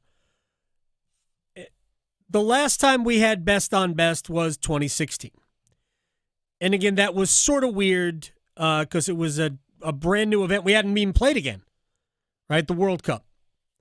Olympics 2014, the last time we have seen best on best NHL players Olympic Games. That was in Sochi, Russia. We're going to have it next year. Now think about how awesome this was these fortnight, if you will. And then think about the Olympics, which is a step up. It will be difficult to have the same kind of buy-in the following February, if you will, after the Olympics. It just will be. And I'm also not sure how the NHL would feel about shutting the league down for another 2 weeks. But what I do think can happen is twofold. One, I think much like we have both the Copa America and the European soccer championships in international soccer, the 2 years at the 2-year break between World Cups, I think you could have a 4 nations NHL style tournament, maybe expanded to 8 nations or maybe 6, I don't know, in between to incorporate Czechia, Russia, assuming that we're allowing Russia to compete in something like that. Switzerland, Germany, those 4 nations certainly would bear some inclusion. Probably have to include some players who are not NHL players at that point to fill out maybe a Czech roster or a Swiss or a German roster. I think you could expand it, but I think you would do that every other year. You wouldn't do that. So we have the Olympics in 26. I don't think you'd have that back to 4 nations in 27. What I do think you could do, it's kind of weird, I think you could do 3-on-3, have an NHL All-Star game, but instead group the teams by nation. That'd be fun. 3-on-3 is fun. Right. It's fast. It is fast. The biggest issue that people have is that it's not real hockey. And you're right, it isn't. There was a reason why they didn't have 3-on-3 overtime last night. They weren't about to settle that way. Or with a shootout. Right, we were never getting to that. By the way, I think the NHL can learn from the 4 nations overtime, where we extended the overtime to 10 minutes. Look, in 10 minutes, you're going to get a 3-on-3 goal. We don't need to be going to a shootout. Now, I'm not saying that you'll never, end up in a shootout if you go to 10-minute overtimes, but shootouts are awful. They really are. And I am not complaining because the Hurricanes never win them. It's just not a good way to decide the outcome of any game. It just isn't. You're better off playing 3-on-3 longer. So I wonder if the NHL will eventually get to that. In addition, I wonder if the NHL will ever go to 3-2-1 point system. Like every game has 3 points riding on it. If we end up in overtime, the winning team gets 2, the losing team gets 1. Now, I don't think it would be as big a difference in the overall standings as people think, but I think it would be somewhat different, and that's enough. Because you shouldn't get full marks for winning in overtime as opposed to a regulation win. And it does seem weird that some games are worth more points than others. Every game should be worth the same number of points. How we divvy them up at the end should matter. With all of that said, we'll stretch and we will place bets. I got shut out yesterday. Uh-oh. Thank you, Jake Gensel. Oh, yeah. Yeah, next. From the heels Touchdown, Carolina. to the canes. She scores!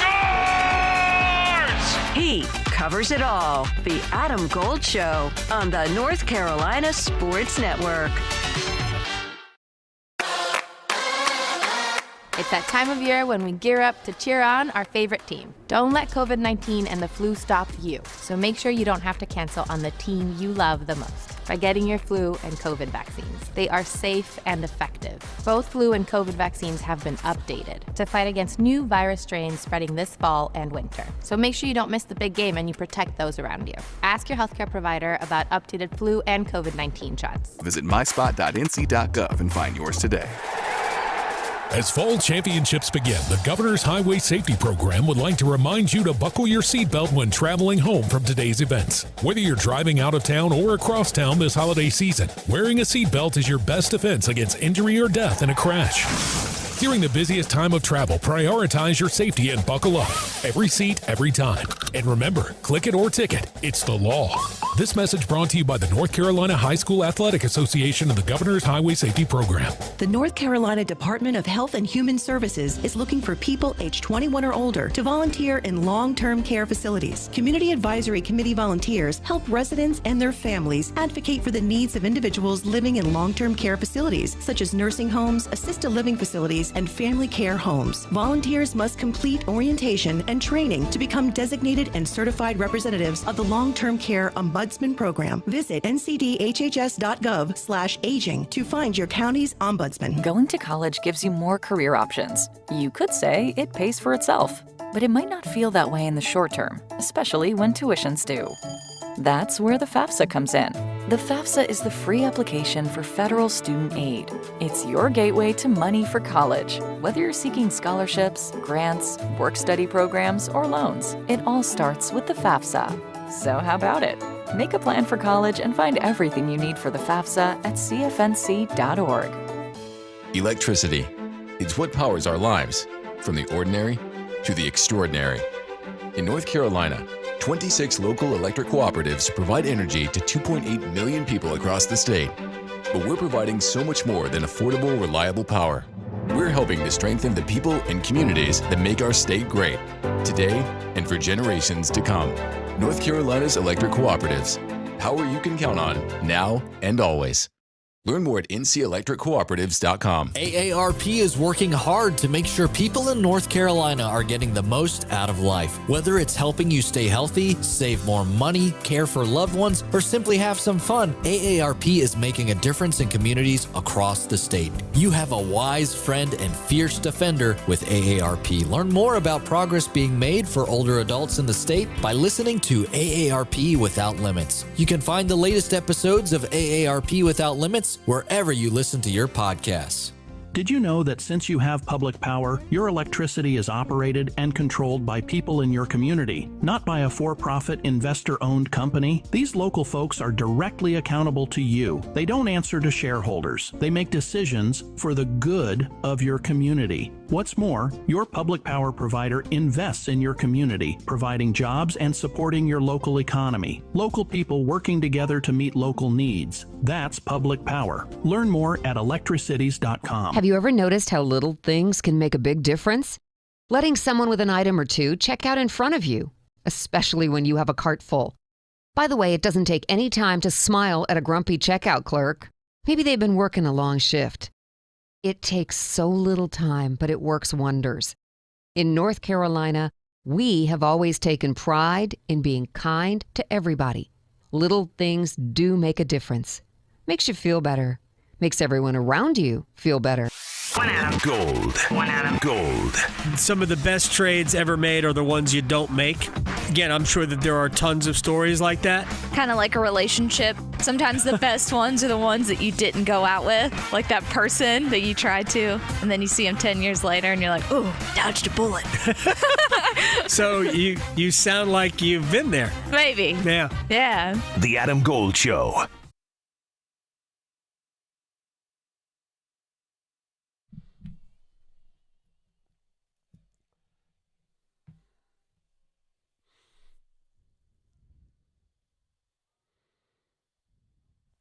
It's the Adam Gold Show. I am Adam Gold. We're going to stretch and place bets in a moment. Feels like we're at Johnny Rockets with the little jukebox. I was going to ask you. I don't know why. It's just a mood. All right, fine. I'm all about it. Oh, yeah. I'm going to say this is not the Everly. Who was that? Frankie Valli. Frankie Valli, and the okay. 4 seasons, there you go. Which we're going to see all 4 seasons in this week. Are we? We're going to get summer? Yeah. I want to say next Tuesday it was supposed to get up to 68. Might be only 63 or 4, but, Mother Nature doesn't know what she wants to do. Gosh, please. Yeah. Let us get well. Let us just feel good again. Yeah. Please, make my body feel good again. I'm begging at this point. It's crazy. But the snow was nice. The snow was fun. Mm-hmm. Dogs loved it. Oh, yeah. My son built a snowman and then tripped over it and crushed it. Oh, perfect. Earl's not happy with that. Yeah, that's what Earl wanted to go outside. He wanted to save the snowman. Oh, okay. Yeah, Biff just wanted to bark at them on his walk. Awesome. So. It was so good. Yeah. So good to have snow on the ground. It was great. All right, let's stretch.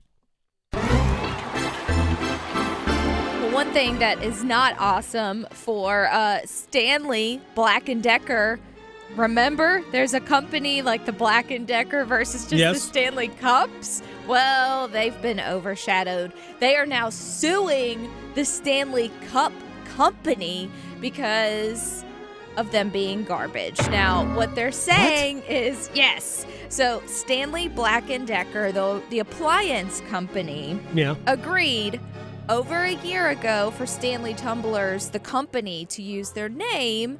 But the problem is, and I didn't realize this, but the Stanley Drinkware actually violated an agreement from 2012 about how they could use the name, and last year the mugs were recalled. Some of them were recalled. Really? And so everybody with their Stanley Cup and their little poom-pooms on them and their glitter and bedazzles that they do, might want to check and see if it's recalled. So this is why Stanley Black & Decker is like, okay, no, we're done. You can't be using our name because now people think that their appliances are also garbage. So if you're on the fence to buy a Stanley Black & Decker appliance, which I'd kind of forgotten that they made stuff, then don't mix the two up because they're not the same. Gotcha. Okay. They're not the same at all. So. Duly warned. Exactly. Also, you may not like that.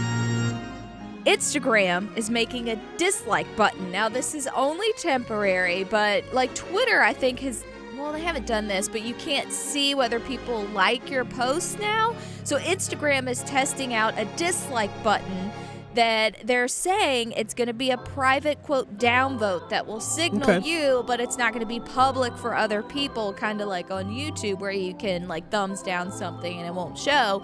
It just might push the comment down. So it's not on any kind of post. You can only do this on comments, and it might push things down or just hide them altogether. Fun fact. Yes. This is not a joke. I have never liked anything on Twitter. Ever. Zero. No? No times ever, because to me, if I'm going to like something, I'll just repost it. Yeah. Or I will quote tweet it and make a comment. But no, I've never hit like. I don't really get like. Plus, to me, that is an endorsement if you do that. Sure. Right? Yeah. So I would just as soon just repost it. Right. I don't care. I'm not trying to save it for anything. Yeah. I have never liked anything, but I would be in favor of a dislike button. Oh, yeah. I'd be very much in favor of that. All over the place. Yeah, I would wear mine out. I know. Well, I know you didn't like my snow cream recipe yesterday I on ignored Twitter. it.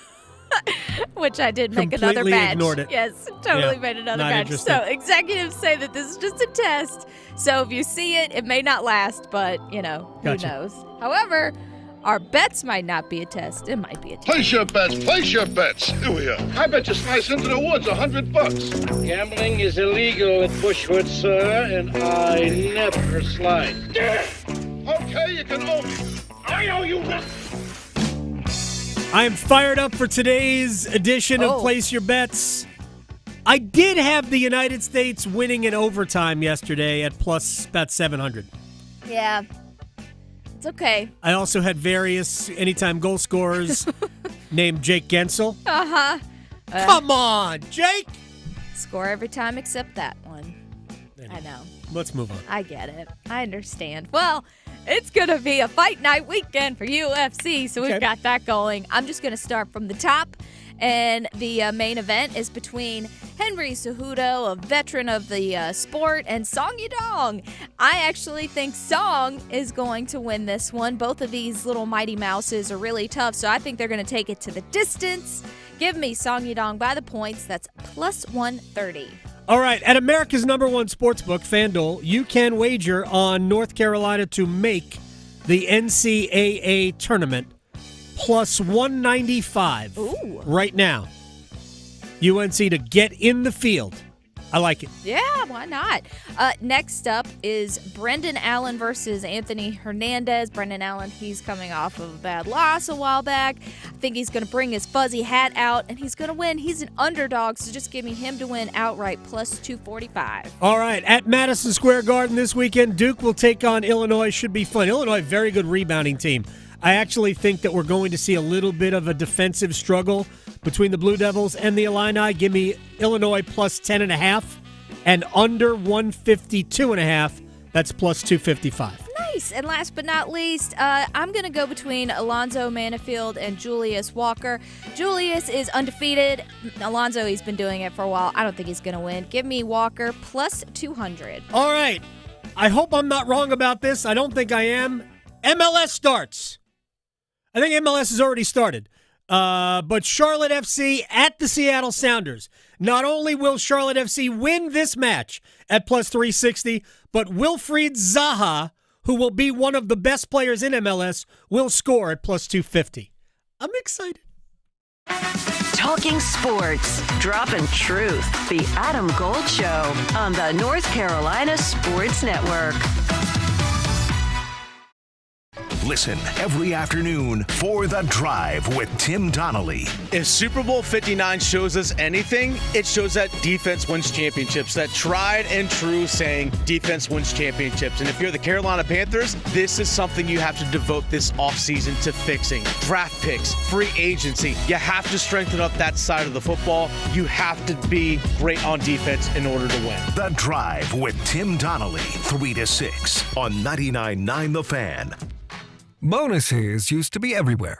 Boxes of cereal, a baker's dozen, airline upgrades, even without quadruple diamond platinum status. Life is better with the bonus. That's why the North Carolina Education Lottery is adding bonus chances to multiply your win on Multiply the Cash scratch-offs. More chances than ever to win over $140 million in total prizes. Because everything is better with a bonus. Must be 18 to play. Approximate overall odds of winning range from 1 in 3.31 to 4.86. Problem gambling helpline 877-718-5543. A few contest rules from sports radio stations The Fan, The Buzz. No purchase necessary. 21 to enter and play. Limited to 1 entry per person and 1 prize winner per family or household per contest every 30 days. Employees of Capital Broadcasting, its agencies, sponsors, subsidiaries, other broadcast companies, and immediate families of the above are ineligible to play. Winners are verified, complete documentation, and are responsible for all taxes and prizes received. All prizes are non-transferable and cannot be redeemed for cash. Winners give sports radio the right to publicize his or her name, likeness, or voice. Sports may change contest rules and prizes at any time and holds no liability for canceled or postponed events. Complete info of sports radio contests available at WRALSportsFan.com or during normal business hours at 3100 Highwoods Boulevard in Raleigh. It's bow time. A leg and thigh dinner from Bojangles for just $5.99? Leg and thigh dinner from Bojangles for just $5.99? So crispy. So crispy. And juicy. And juicy. So much flavor. So much. Stop it. What are you doing? What, you expect me to get this delicious deal and not say anything? You're unbelievable. You're unbelievable. With a boldly seasoned leg and thigh, choice of fixin', a biscuit, and legendary iced tea, it's a deal so good it's worth repeating. So eat and repeat while it lasts. It's bow time. It's bow time.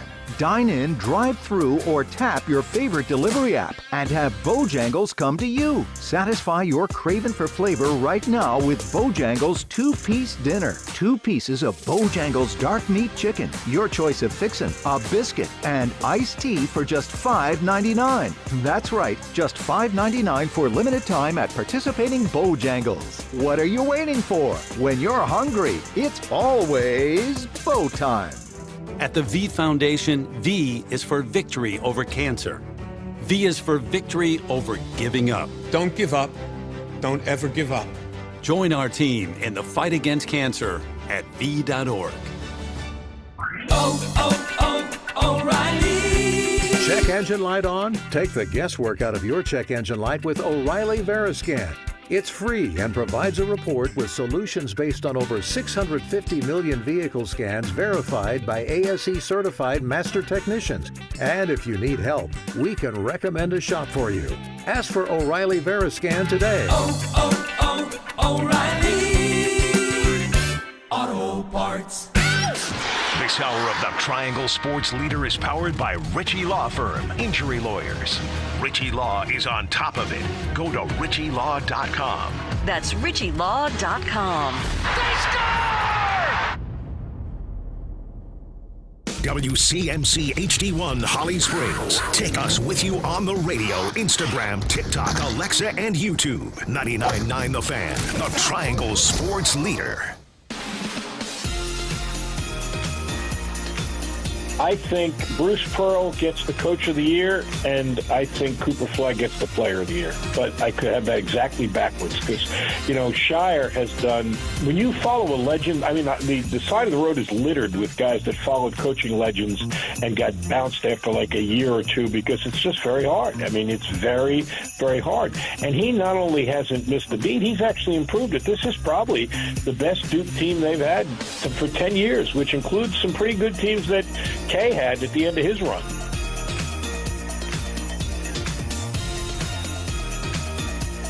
It's the Adam Gold Show. I am Adam Gold. 3 weekends left in the college basketball season. And yes, you can bet on North Carolina to make or miss the NCAA tournament. To miss, it is minus 270. Yikes. Yeah. To make, it is plus 195. That is not common. I am optimistic Yeah. for North Carolina. I am interested to see when we get to the roundtable, and it'll be Patrick Johnson from 94.3 The Game in Greenville and Brett Friedlander from Saturday Down South, ACC columnist. We will discuss really what to make of what happened Wednesday night in Chapel Hill. Also, was Hubert Davis right in that better make sure whatever comes after the Dean Smith Center is on campus? Although I wouldn't make my decisions based on a snow day. No. I just think it's better to have that on campus. Just my own personal feeling. If you have the ability to keep your arena on campus, you should do that. Also, I would be in favor, although I don't know if they could physically do it, in just taking the Smith Center and redoing it. Just right there, because there's room to make that a better arena. I'm just not sure you could do it while still using it for a year. What do you do for a season when you're not using the Smith Center and renovating it? I don't even know what you do. You can't play your home games in Carmichael, although I get that there are a bunch of fans who would love that. Carmichael is awesome. You can say the same thing for NC State. Man, especially, they haven't drawn all that great this year. Maybe you should play your games in Reynolds. Yeah. They play one game a year in Reynolds. I don't know how you would do it, to be honest. Too many people would not be able to go. Yeah. Who currently go. I think some old school fans want that, to be able to be closer and have a... This would be a great question to ask the people who fork over tens of thousands of dollars a year to sit near the court at the Smith Center. Yes. Would you be willing to forego your seats for a year? I'm not even kidding, because what we would definitely see. Let's just explore for giggles. UNC saying, "All right, we're going to play our games at Carmichael for one season while we renovate the Smith Center." But here's the rub. All of you big-time donors who donate all this money, we're still taking your money this year, but you're not getting seats. Right. We're going to create the atmosphere that we want, which is a good amount of students, and then you'll get some games, but you're not getting the normal amount of games you would get. And we're going to divvy it up among the people who donate a whole bunch of money, and we're going to make sure the students come. Because when you're reducing your capacity by roughly 75%, would the high dollar people be okay with 1 year? Mm-hmm. The sacrifice. The answer is, of course, no. No. Yeah. No. Never. Not at all. All right. Before we get to the roundtable, let's have a wall of sound. The wall of sound is a function of this studio. There's no doubt about it. All right, so we'll go back to Four Nations, because I think Four Nations is still. It is funny to me to watch ESPN try to turn this into an NBA discussion. Right. And I have been saying all week long the worst thing that happened to the NBA All-Star Game was the proximity to Four Nations. Yep. Because, and I will disagree with Mike DeCourcy here, I just don't know, if you go USA versus the world, who is the world playing for? Mm-hmm. There's not really a rallying cry. Go world. There just isn't a rallying cry. There's not an anthem. No. Right. We know who don't want singing it if there was one. That is true. That is true. Mason Greer, you're the man. Check it out on the best. Is that on the Best of the Adam Gold Show podcast? We got to put that out there. It's on our YouTube page right now, and it'll stay in the show, of course. Obviously, awesome. You can check it out. My God, we had to rectify the Canadian national anthem, which was butchered last night. Oh gosh, so bad. Mason Greer sang it beautifully, and we thank him for doing that. Here's the thing about other sports trying to incorporate the theory behind Four Nations. Is that the NBA doesn't have enough, other than Canada, they don't have enough players from a specific country to really put together a full team. France, you might be able to put together a squad. Canada, yeah. I just don't think you could do it with a full team from, another nation. Like, how many Slovenian players, other than Luka Doncic, do we know? Yeah, it's a problem. With that said, maybe there is some way to incorporate it, but I would suggest this. The sport that could really do it and has sort of done it is baseball. The World Baseball Classic is legit. They just need to figure out the best place for it. And I would suggest that in the World Baseball Classic, have all of the prelims, get us down to a Final Four, and have those 4 teams erase the All-Star break, and that's what you could do every year. You could have the Final Four of the World Baseball Classic, 3 games in 3 days. Tuesday, Wednesday, Thursday. You could do that. Tuesday, Wednesday, Thursday. And then you take Friday off, and the Major League Baseball season resumes Saturday. You could do that. Baseball has an opportunity to do that within their All-Star game, within their All-Star break, without damaging the schedule. They could do that. I wonder if they would. But we see, and we saw international baseball, was it last year or the year before, where all of a sudden we were like, wait a second, this is great. The energy, the atmosphere, the guys who legitimately loved playing for their country. That's the buy-in that you need. Yeah, you can tell it's a whole different vibe. When we get to, is Giannis Antetokounmpo going to go all out playing for the world? I don't know. I just don't know. All right, to Austin Matthews, who was on the ice for Connor McDavid's goal that ended the Four Nations face-off on the loss and the team. I'm super proud of this group. I thought, we battled our hearts out the whole tournament tonight. We had the opportunities to end it. Didn't happen, but, I couldn't be prouder of this group. I thought the whole tournament, everybody gave 100%. What did it mean to go through this experience and share it with the guys in this room? It meant a lot. I mean, it's an honor to wear this jersey and represent our country. Obviously, a lot of familiar faces, guys that have played with each other in the past. So it's definitely a special honor, something that we definitely don't take for granted.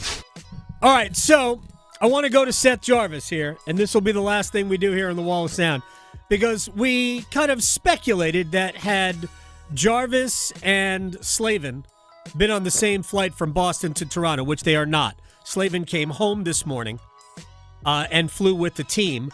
Jarvis left directly from Boston to go to Toronto. Had they been on the same flight, Jarvis would have been, dude, I could have scored. If it wasn't for your big foot or your stick or you being a just general nuisance to me. Such a big bro, little bro dynamic. Right, I could have scored. Right.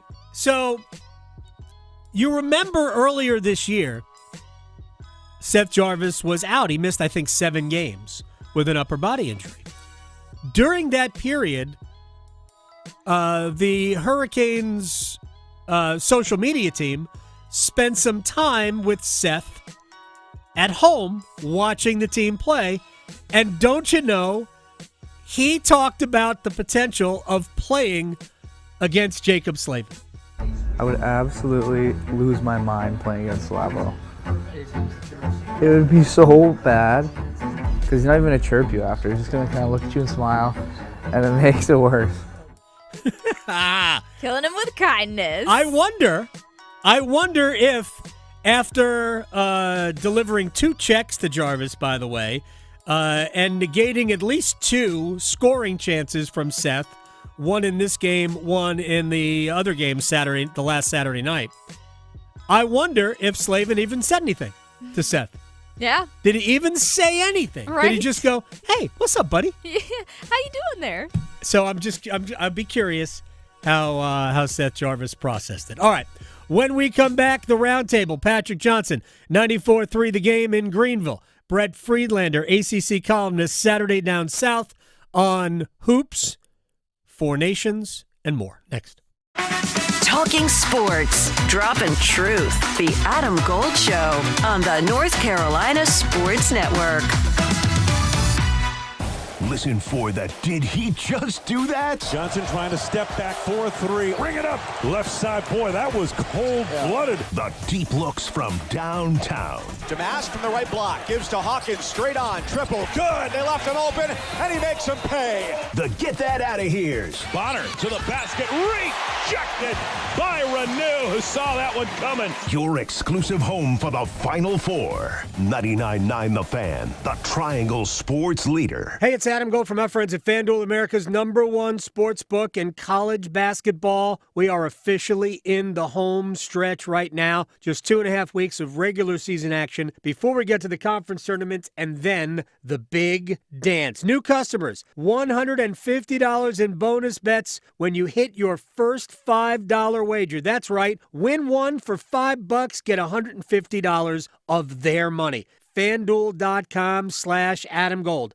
FanDuel.com/Adam Gold. Blue Devils at home at Madison Square Garden over Illinois. You know you like it. I do. FanDuel.com/Adam Gold. Let's have fun with hoops. 21 and over and present in North Carolina. First online real money wager only. $5 first deposit required. Bonuses issued as non-withdrawable bonus bets, which expire 7 days after receipt. Restrictions apply. See terms at sportsbook.fanduel.com. Gambling problem? Call 877-718-5543 or visit morethanagame.nc.gov.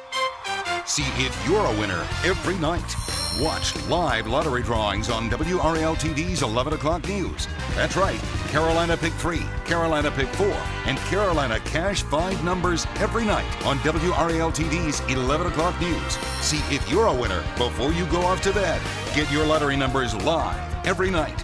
North Carolina Education Lottery. Only on WRAL-TV's 11 o'clock news. Oh, could this vintage store be any cuter? Right? And the best part? They accept Discover. Accept Discover? In a little place like this? I don't think so, Jennifer. Oh, yeah, huh? Discover's accepted where I like to shop. Come on, baby, get with the times. Right, so we shouldn't get the parachute pants? These are making a comeback. I think. Discover is accepted at 99% of places that take credit cards nationwide. Based on the February 2024 Nielsen report. Are you 50 or older? This news is for you. The CDC now recommends you get vaccinated against pneumococcal pneumonia. Even if you're healthy, your age puts you at risk. People 50 or older are over 6 times more likely to be hospitalized with pneumococcal pneumonia compared to adults 18 to 49. Just one shot can help protect you. Learn more and schedule at vaxassist.com. That's VAXassist.com. Sponsored by Pfizer. Prescriptions require an online consultation with a healthcare provider who will determine if appropriate. Restrictions apply. See website for details and important safety information. Price varies based on product and subscription plan. Hey guys, let's talk ED because millions of men experience it. But not everyone can access or afford treatments like Viagra. Hims can help. Through Hims.com, you can access a full range of treatment options for ED through a 100% online process. To start your free online visit and save up to 95%, go to hims.com/joy. HIMS.com/JOY. Injured in a motorcycle accident? Call 1-800-LAW-TIGERS before you call your insurance company. The insurance company wants to pay you the least amount possible. Law Tigers are riders too, so we understand what your bike and gear are worth and what you're going through after an accident. Your case evaluation is always free, and we don't get paid until your case settles. Call 1-800-LAW-TIGERS, North Carolina's motorcycle lawyers. Law Tigers is a network of independent law firms who are members of the American Association of Motorcycle Injury Lawyers. Law Tigers is not a law firm. One Adam Gold. One Adam Gold. Some of the best trades ever made are the ones you don't make. Again, I'm sure that there are tons of stories like that. Kind of like a relationship. Sometimes the best ones are the ones that you didn't go out with. Like that person that you tried to, and then you see them 10 years later, and you're like, ooh, dodged a bullet. So you sound like you've been there. Maybe. Yeah. Yeah. The Adam Gold Show.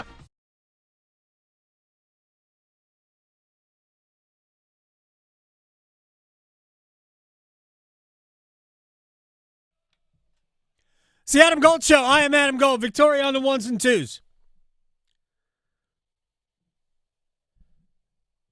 still buzzing from Four Nations. We'll work it into the conversation, but with 3 weekends of college basketball's regular season left, is that all NC State's got to play for? We'll see. Let's roundtable. Camelot. It's only a model. Patrick Johnson, 94.3 The Game in Greenville at P-Man on Air, and Brett Friedlander, ACC columnist, Saturday Down South, who joins us on the roundtable. Gentlemen, very good. Oh, look at you. Brett's on location somewhere. That's right. See this. You're out at a baseball game somewhere. First, Brett, tell me where you are. I am at the USA Baseball training site in Cary. I am supporting a friend of mine whose son plays for Monmouth. They're playing Pittsburgh behind me, and on the other field in front of me is Fordham versus Harvard. So all those northern teams coming down here south to avoid the snow, and, well, you know. Yeah, exactly. And meanwhile, NC State, didn't they go to Jacksonville? Yes, they did. They're playing Ohio State, Alabama, and Coastal Carolina. All right, well, look at you guys. Maybe we should have talked college baseball. I know ECU and UNC are starting a series this weekend, correct? They are. They were supposed to play today in Greenville, but it's been moved to Monday. They will play in Durham tomorrow. And then, of course, Chapel Hill in this travel series on Sunday. So there you go. Little snow on the ground is getting in the way of everything. All right, let's dig in. I actually did the research here. I found out that I could wager on UNC to make the NCAA tournament at plus 195. Those ain't great odds, by the way, right now with 3 weekends of regular season basketball left to play. So I will start with you, Brett. Did I make a good bet? North Carolina basically at 2-1 to make the NCAA tournament. Well, if they get in, it's a great bet, but I think that they're in really dire straits. By the way, it is it is a TV show. The college basketball tournament is in many ways a television show, so I would not completely rule out North Carolina getting a benefit of the doubt. Patrick, this may or may not be in your wheelhouse, but you do a radio show anyway, so you got to talk about something. So let me just ask, let's just say UNC loses to Virginia Tech, but they beat Duke. Thoughts on that? Did I lose? We lost Patrick. Patrick went dark. I'll pinch hit for him until he comes back. Answer the question, Brett. I still think, listen, beating Duke is a big deal. So I'm not going to rule out any possibility. But, I mean, look, it's a quad 3 loss, and here's Patrick. So I think that they have to beat Duke, and they can't afford any other losses. Patrick, if UNC beats Duke, can they afford a loss to one of those other teams that they play ahead of Duke? Brett, are they all quad 3 teams? Pretty much. Yes. No. No. I mean, you got to win. Look, it's like Seth Greenberg said the other night. This is great, but they're beating up on a quad 3 team at home. I mean, come on. Yeah. So, certainly they'll be hard pressed to beat Duke, even though they will be at home. It'll be amped, I'm sure, but they'll be hard pressed to beat Duke in the Smith Center. So they have to win the whole thing in Charlotte. Maybe if they beat Duke and make a nice run in Charlotte, they get in, but you obviously can't afford to stump your toe, and neither really can any of the other teams. I mean, you can make the argument that the game tomorrow night in New York's pretty big for Illinois as far as their hopes, because with some injuries, they've become a bubble team all of a sudden in some people's eyes. Yeah. You've got TCU, you've got Wake, you've got some others that are kind of hanging out on the bubble there, and a lot out of of the SEC American teams too. Yeah, and out of the American, Memphis could probably, unfortunately, not afford another slip up before the tournament if they don't want to put a lot of pressure on themselves. Patrick Johnson and Brett Friedlander here on the roundtable. So, Patrick, from your perspective, what we saw Wednesday at the Smith Center, was that more about UNC being closer to the team we might have thought we were going to see at the beginning of the year, or was that a total capitulation and a lack of competitive spirit that created that? It's the latter, not the former. I mean, it was a layup drill for North Carolina in a lot of those instances. Boy, what has happened with NC State? Oof. What a difference a year has made. And how wild is it that they're not going to make their own conference tournament? That's what's just insanity to me. And they're stuck. I mean, Brett knows this better than anybody. We've talked about it on my show with Brett before. I mean, they're stuck with Keats through 2030. Boss Hogg's going to have to write a big check if they want to get rid of him, and I don't know if he's going to do that. Well, I would argue that you're not stuck with anybody through 2030. I'm not saying that they should They're stuck with him for the foreseeable future. The buyout's only $6.2 million. Again, only. It's not my money. It's not my money, right? It's not my money. But I do think that the buyout to me doesn't sound prohibitive if they wanted to go that way. I said my piece about that last week.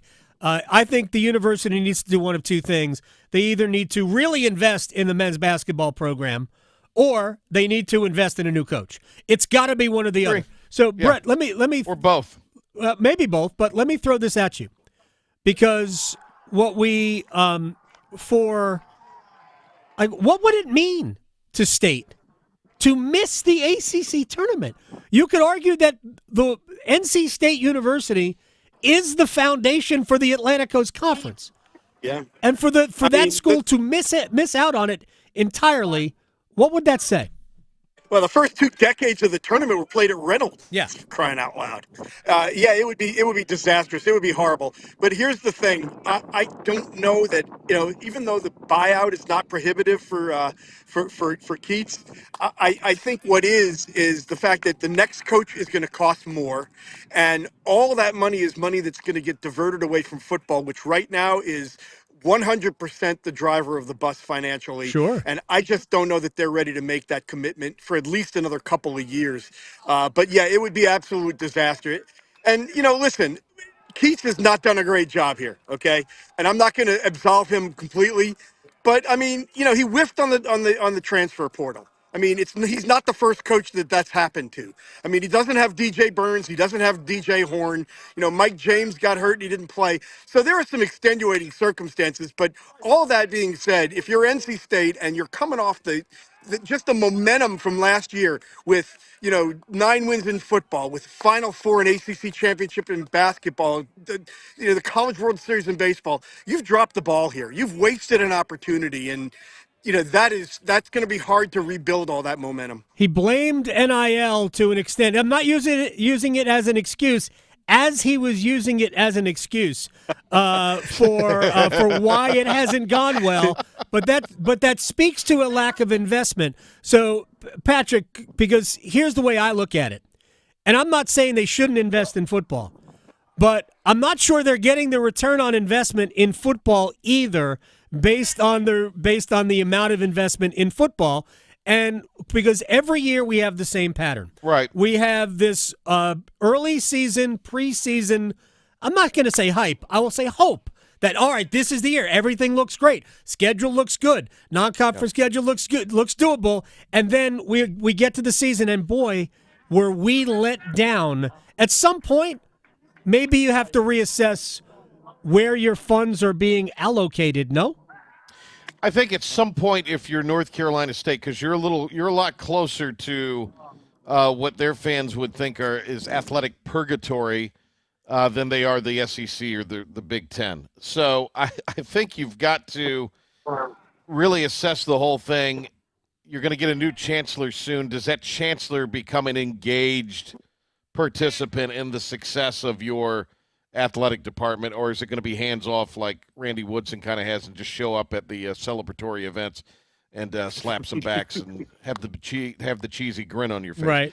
If it's somebody who wants athletics to be the true front porch, look out Boo, look out Doran, look out basketball. I think you're going to have some serious discussions and soul-searching if athletics is a priority at NC State, or if it's just going to be we're going to keep kind of doing what we've been doing here. And that isn't working real well right now versus the expectations of the fan base who, as you say, Adam, consistently in the preseason smoked the hopium. All right. This is for you, Patrick, specifically because, and I'm going to let Brett comment on this as well, but yeah, for somebody who covers a Group of 5 school in ECU, I'm curious when you look at the landscape for everything, especially when it comes to football, what do you think is going through the minds of athletic directors, administrators, coaches at the G5 level based on the money and the conversations that are being had by Greg Sankey, Tony Petitti, and to an extent, even Jim Phillips and Brett Yormark? I think if you're at a place like East Carolina, what they're really concentrating on, it's funny, I had this conversation briefly with John Gilbert last Saturday before a game I did for women's hoops down there. We were talking a little bit about it. You're waiting now to see what's going to happen, I guess, in 6 weeks, couple months, with this judge making a decision on the rev share. And as best you can, you have to be ready for that. Perhaps in this G5 sphere, you want to position yourselves to be at the top of that, where you're in a position to sort of be the best of that group, and just hope you've done enough for football to, at some point, find their way into a playoff by having everything kind of fall in all the right spots. So I think the rev share thing, but again, it's a very apples to oranges comparison. I think you look around, for me, and I watched a little bit of ACC PM yesterday. I don't know if the remote batteries went out or what. I kid. It's the same people who watch Live, who watch the Live Golf Tour. But I watched a little bit of the that show, and I did find a conversation fascinating. Is you have the SEC and the Big Ten talking expansion, and for some reason the ratings on this thing were down for Ohio State and Notre Dame. Every round. The ratings for the semifinals were down too. It just went too long, and so I think you've got to figure out. I don't know if adding more and guaranteeing those two conferences is the smart move here. But, I just – wow. So, yeah, I don't know. Two different conversations. Right. Smart doesn't factor into this. Right. Smart move, and to me, this whole thing is just a power move. It's just basically we're going to show you how much leverage we have.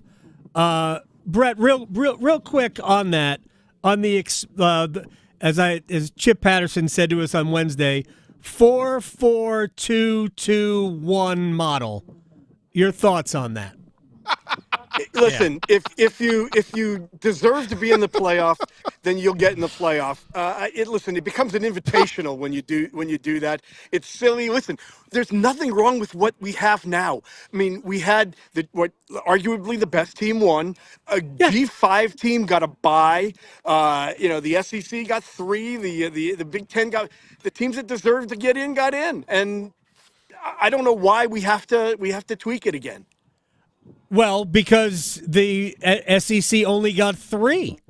Yeah, that's why. Because Greg Sankey wants to take his ball and go home because he didn't get his way. It is, and they want to be guaranteed more money. As the analogy I brought up the other day was when I was a kid and I used to babysit for my sister. We used to play Monopoly until my parents got home, and my rules were you couldn't buy any of the Boardwalk Park Place or the Green properties or the properties across from it. You got the really cheap ones or the ones across from those. And you weren't allowed to buy railroads. I set the rules. And that's what Greg Sankey is trying to do. All right, final thing real quick. And I'll start with you, Patrick, again. Is there a way for the NBA or Major League Baseball to incorporate something like a Four Nations face-off to replace their All-Star game?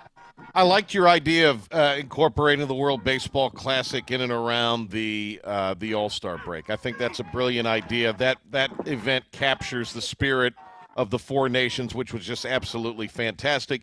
And as you know, Adam, I'm at best a bandwagon hockey fan. Right. At best. So, but I was into the Four Nations. I thought that was really, really cool. The NBA's problems obviously go well beyond, the All-Star break, but they just seem to magnify the issues that are going on. In fact, we're going to run through a bunch of audio today from the Talking Head class on my show at 5 o'clock in Greenville. So we'll do some of that. But how do the best thing that basketball has going for it right now, in my opinion, the whole sport, especially if you want that kind of spirit captured, are the Olympics. So how do you capitalize on that? That's the only way you can right now, as I see it, that's the only way you can capitalize on this. You're representing your nation.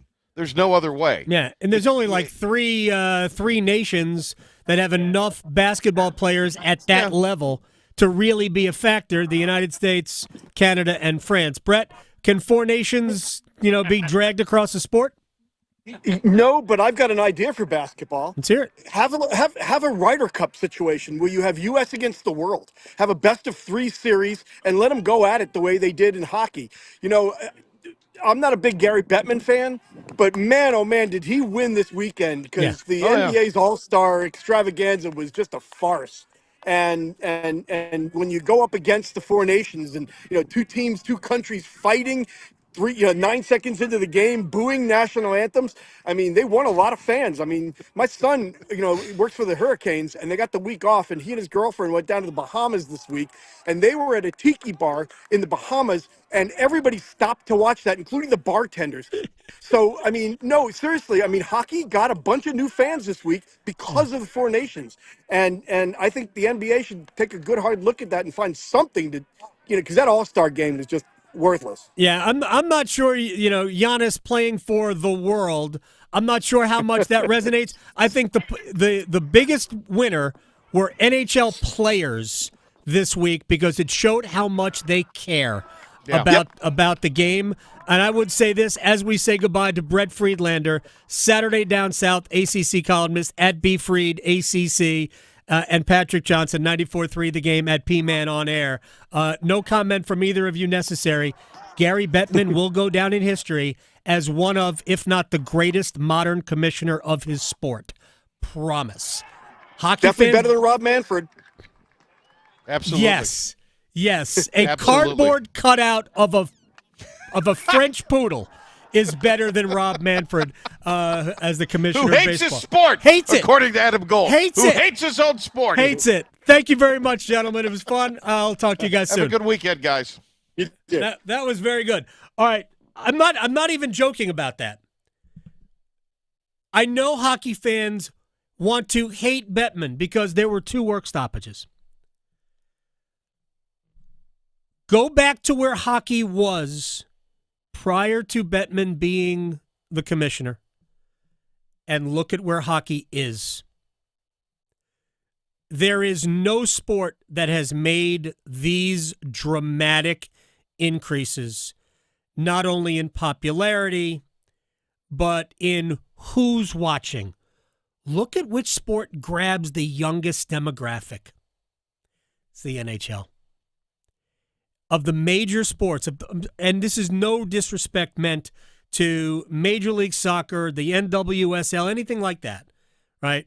Of the 4 major team sports in the United States, of those 4, no sport has seen a dramatic, earth-shattering increase in popularity like the NHL. Gary Bettman is an amazing commissioner. It's not always right. No commissioner is ever always right. But he has been tremendous. Absolutely tremendous. And I don't even know that this 4 nations thing was his idea. Going to get credit for it. But it was obviously an incredible 10 days for the NHL. All right, we'll come back with a rewind. Get you ready for a big weekend of life. Next. Making more sports sense than social media trolls. The Adam Gold Show on the North Carolina Sports Network.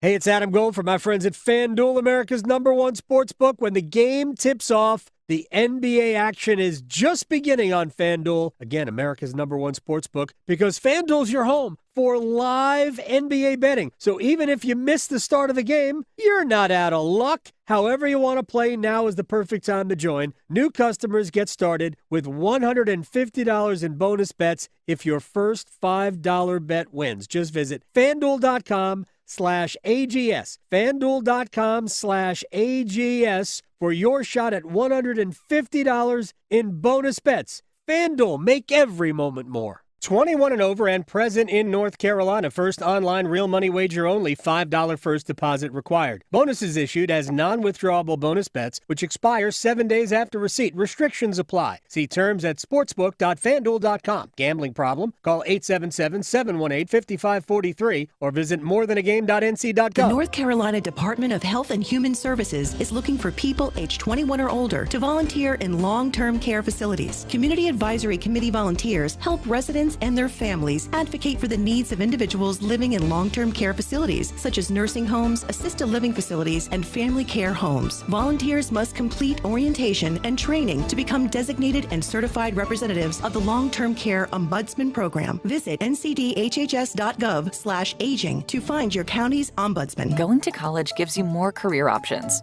You could say it pays for itself, but it might not feel that way in the short term, especially when tuitions do. That's where the FAFSA comes in. The FAFSA is the free application for federal student aid. It's your gateway to money for college. Whether you're seeking scholarships, grants, work-study programs, or loans, it all starts with the FAFSA. So how about it? Make a plan for college and find everything you need for the FAFSA at cfnc.org. Electricity.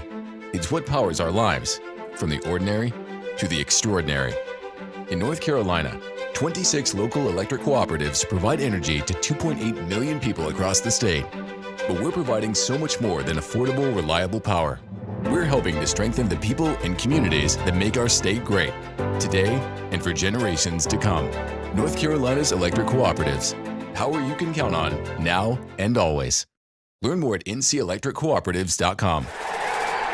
As fall championships begin, the Governor's Highway Safety Program would like to remind you to buckle your seatbelt when traveling home from today's events. Whether you're driving out of town or across town this holiday season, wearing a seatbelt is your best defense against injury or death in a crash. During the busiest time of travel, prioritize your safety and buckle up. Every seat, every time. And remember, click it or ticket. It's the law. This message brought to you by the North Carolina High School Athletic Association and the Governor's Highway Safety Program. It's that time of year to come see me. Don't let COVID-19 and the flu stop you. So make sure you don't have to cancel on those you love the most. By getting your flu and COVID vaccines. They're safe and effective. Both flu and COVID vaccines have been updated to fight against new virus strains. So make sure you don't miss that family gathering and protect those around you. Ask your healthcare provider about updated flu and COVID-19 shots. Get protected this season with updated COVID-19 and flu shots. Visit myspot.nc.gov and find yours today. AARP is working hard to make sure people in North Carolina are getting the most out of life. Whether it's helping you stay healthy, save more money, care for loved ones, or simply have some fun, AARP is making a difference in communities across the state. You have a wise friend and fierce defender with AARP. Learn more about progress being made for older adults in the state by listening to AARP Without Limits. You can find the latest episodes of AARP Without Limits wherever you listen to your podcasts. One Adam Gold. One Adam Gold. Was the hug because of the soft, fuzzy thing you're wearing? It's a compliment. I'm a great hugger. People like to hug me. But yes, it's helpful when I'm soft and fuzzy. Is that a skill? It may be, yes. I think it is a skill. I think it is a skill. Yeah. You know who else gives really great hugs? Mike Meniscalco. Really? He is one of my favorite huggers. Yes. Every time I see him, he gives the best hugs. I'm going to try that at the next home game. Do it. The Adam Gold Show.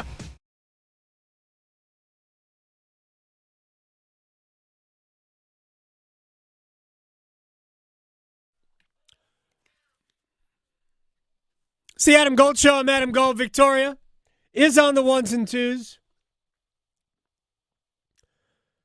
Can't believe it's Friday already. It's a Friday. Oh, look at that. I know. Typically, I've been sprinkling it in the 12 o'clock hour. So for our people listening at 2-something, they haven't heard me say it in a while. Late on in the program, Just we know get I our do. first Friday. Wonderful. All right, so real quick before we get into a rewind, and we thank Patrick Johnson and Brett Friedlander in the roundtable. And we didn't really belabor the Kevin Keats kind of hinting that NIL plays a role. Kind of does. But you can't say we're not making excuses, but then use that as an excuse. And he did. So it is, it is what it is. But whenever you say, well, we're not using this as an excuse. No, we are. Whether it's justifiable or not can be a different discussion. But you are. It's like the equivalent of saying no offense, but ... Offense coming. Yeah, get ready for it. Look out. Here we come with some offense for you. It was kind of disturbing to hear that, but I also kind of expected that ultimately to be part of the reasoning. I mean, NC State has not invested to the extent some other schools have invested in basketball. You could argue that they should have done better either way. Real quick about it before I get into the Four Nation stuff, because I brought it up. Might as well finish the thought. When Keats goes on about we have good players, they don't have a go-to. We don't have a superstar. Now no offense to to Jarkel Joyner and players like that. We're lowering the bar of superstar to Jarkel Joyner. Again, wonderful player. Joyner had a mindset that he was going to make sure that stuff got done. And, we could talk about DJ Horn too and other players who are similar. I don't know, DJ Burns was more novelty who got hot at the right time. But if on one hand you say we have a lot of really good players, and I'm not going to argue that. I think they have some very good players. It's really up to the coach to take this group of very good players and understand there's a way we have to play in order to be successful and get them to play that way. Because when we look at young players like Trey Parker and Paul McNeil, and we look at Dontrez Styles and Jaden Taylor and Marcus Hill, and even if you don't have Mike James, you got Michael O'Connell, Ben Middlebrooks, Huntley Hatfield. You have enough players to be better than you've been. So there's no excuse for 3 wins in this ACC with 5 games to play or 4 games to play. What was it? 5 games to play. 5. No excuse to be 3-12. I'll just leave it at that. Especially the way you competed on Wednesday, or didn't compete on Wednesday. All right, let's rewind. As we get into this rewind, and we're going to hear from Tripp Tracy here about Four Nations, there is talk about making the All-Star game, incorporating some Four Nations elements. I do think you could pull off like the NHL All-Star game has become a 3-on-3 tournament. And that's been fine. Hasn't been great, but it's been fine. I think you can do that in country form. You could have USA and Canada and Switzerland. I don't know, you might not be able to get a full team of Switzerland. You might, actually. There's pretty good Swiss players in the National Hockey League. You might be able to do that in such a way to incorporate those. You could certainly do a Team Finland, a Team Sweden, a Team Russia. You could do that and have an NHL All-Star game based on that, and then maybe you would incorporate a rest of the world team in all of that, and maybe you have 8 teams instead of 4 teams. We right now have 4 divisions playing an All-Star game. You could double that to 8. The games could be a little bit quicker, and we can have that. I mean, it could be a celebration of the best players just showing their skill. We could do that. All right. As we bring in Tripp Tracy here, and I remember watching at home and going, man, Jacob Slaven isn't going to be able to claim being underrated anymore because the show was like a commercial. This game, this 10-day period was like a commercial. It was the Slaven show. It was. I literally thought, PK, he's not going home with you. Anyway, I asked Tripp Tracy just how awesome it was. You know, it's the last thing that he would ever crave, but it was terrific, AG. It started to build. I mean, he was himself in all 4 games that he played in the tournament, but it really started to build with all the eyes in the first game against Canada, and then, you know, it just absolutely overflowed for all of the deserving reasons last night. There's so many different occasions in the game that you could point to that were vintage Jacob Slaven, even playing against all the best players in the world. And, you know, if the United States had won in overtime, I would have been very curious. Let's just say hypothetically that Brady Tkachuk doesn't factor in an overtime winning goal. Who's to say Slaven wouldn't have? But right. You know, but he played to the point where, one, he would have been on the short list, and I'd put it for the United States at 2 players of being the most valuable player of the tournament. And I even thought to myself, without a Carolina lens, you know, when I think about, you know, Conn Smythe trophy winners for losing teams, you still could have made the argument. You really, genuinely could have. And, you know, on John Cooper's bench, looking at overtime, that, you know, he had to figure that he was going to have to, he and his coaching staff and Sidney Crosby in Canada, that they were going to have to do their damage when Jacob Slaven was not on the ice. Because when he was on the ice, there was simply nothing there. That's how dominant defensively he was. It was really amazing. I mean, I'm not like it just seems like we're sitting here going, you know, trying to make the most out of Slaven. But I wish, and I don't wish, I'm glad. But he was amazing. And the broadcasters could not stop talking about it. It was awesome. So we can retire. Jacob Slaven is underrated. Yes, it's official. We can retire. Nobody knows how good he is. Everybody knows how good he is. Yes. As a matter of fact, I want to bring back the Jarvis clip. When Seth Jarvis was out for about 7 games early in the season, Jarvis had Hurricanes.com hang out with him a little bit, and he talked about not wanting to play against Jacob. I would absolutely lose my mind playing against Slavo. It would be so bad because he's not even going to chirp you after. He's just going to kind of look at you and smile, and it makes it worse. It makes it worse.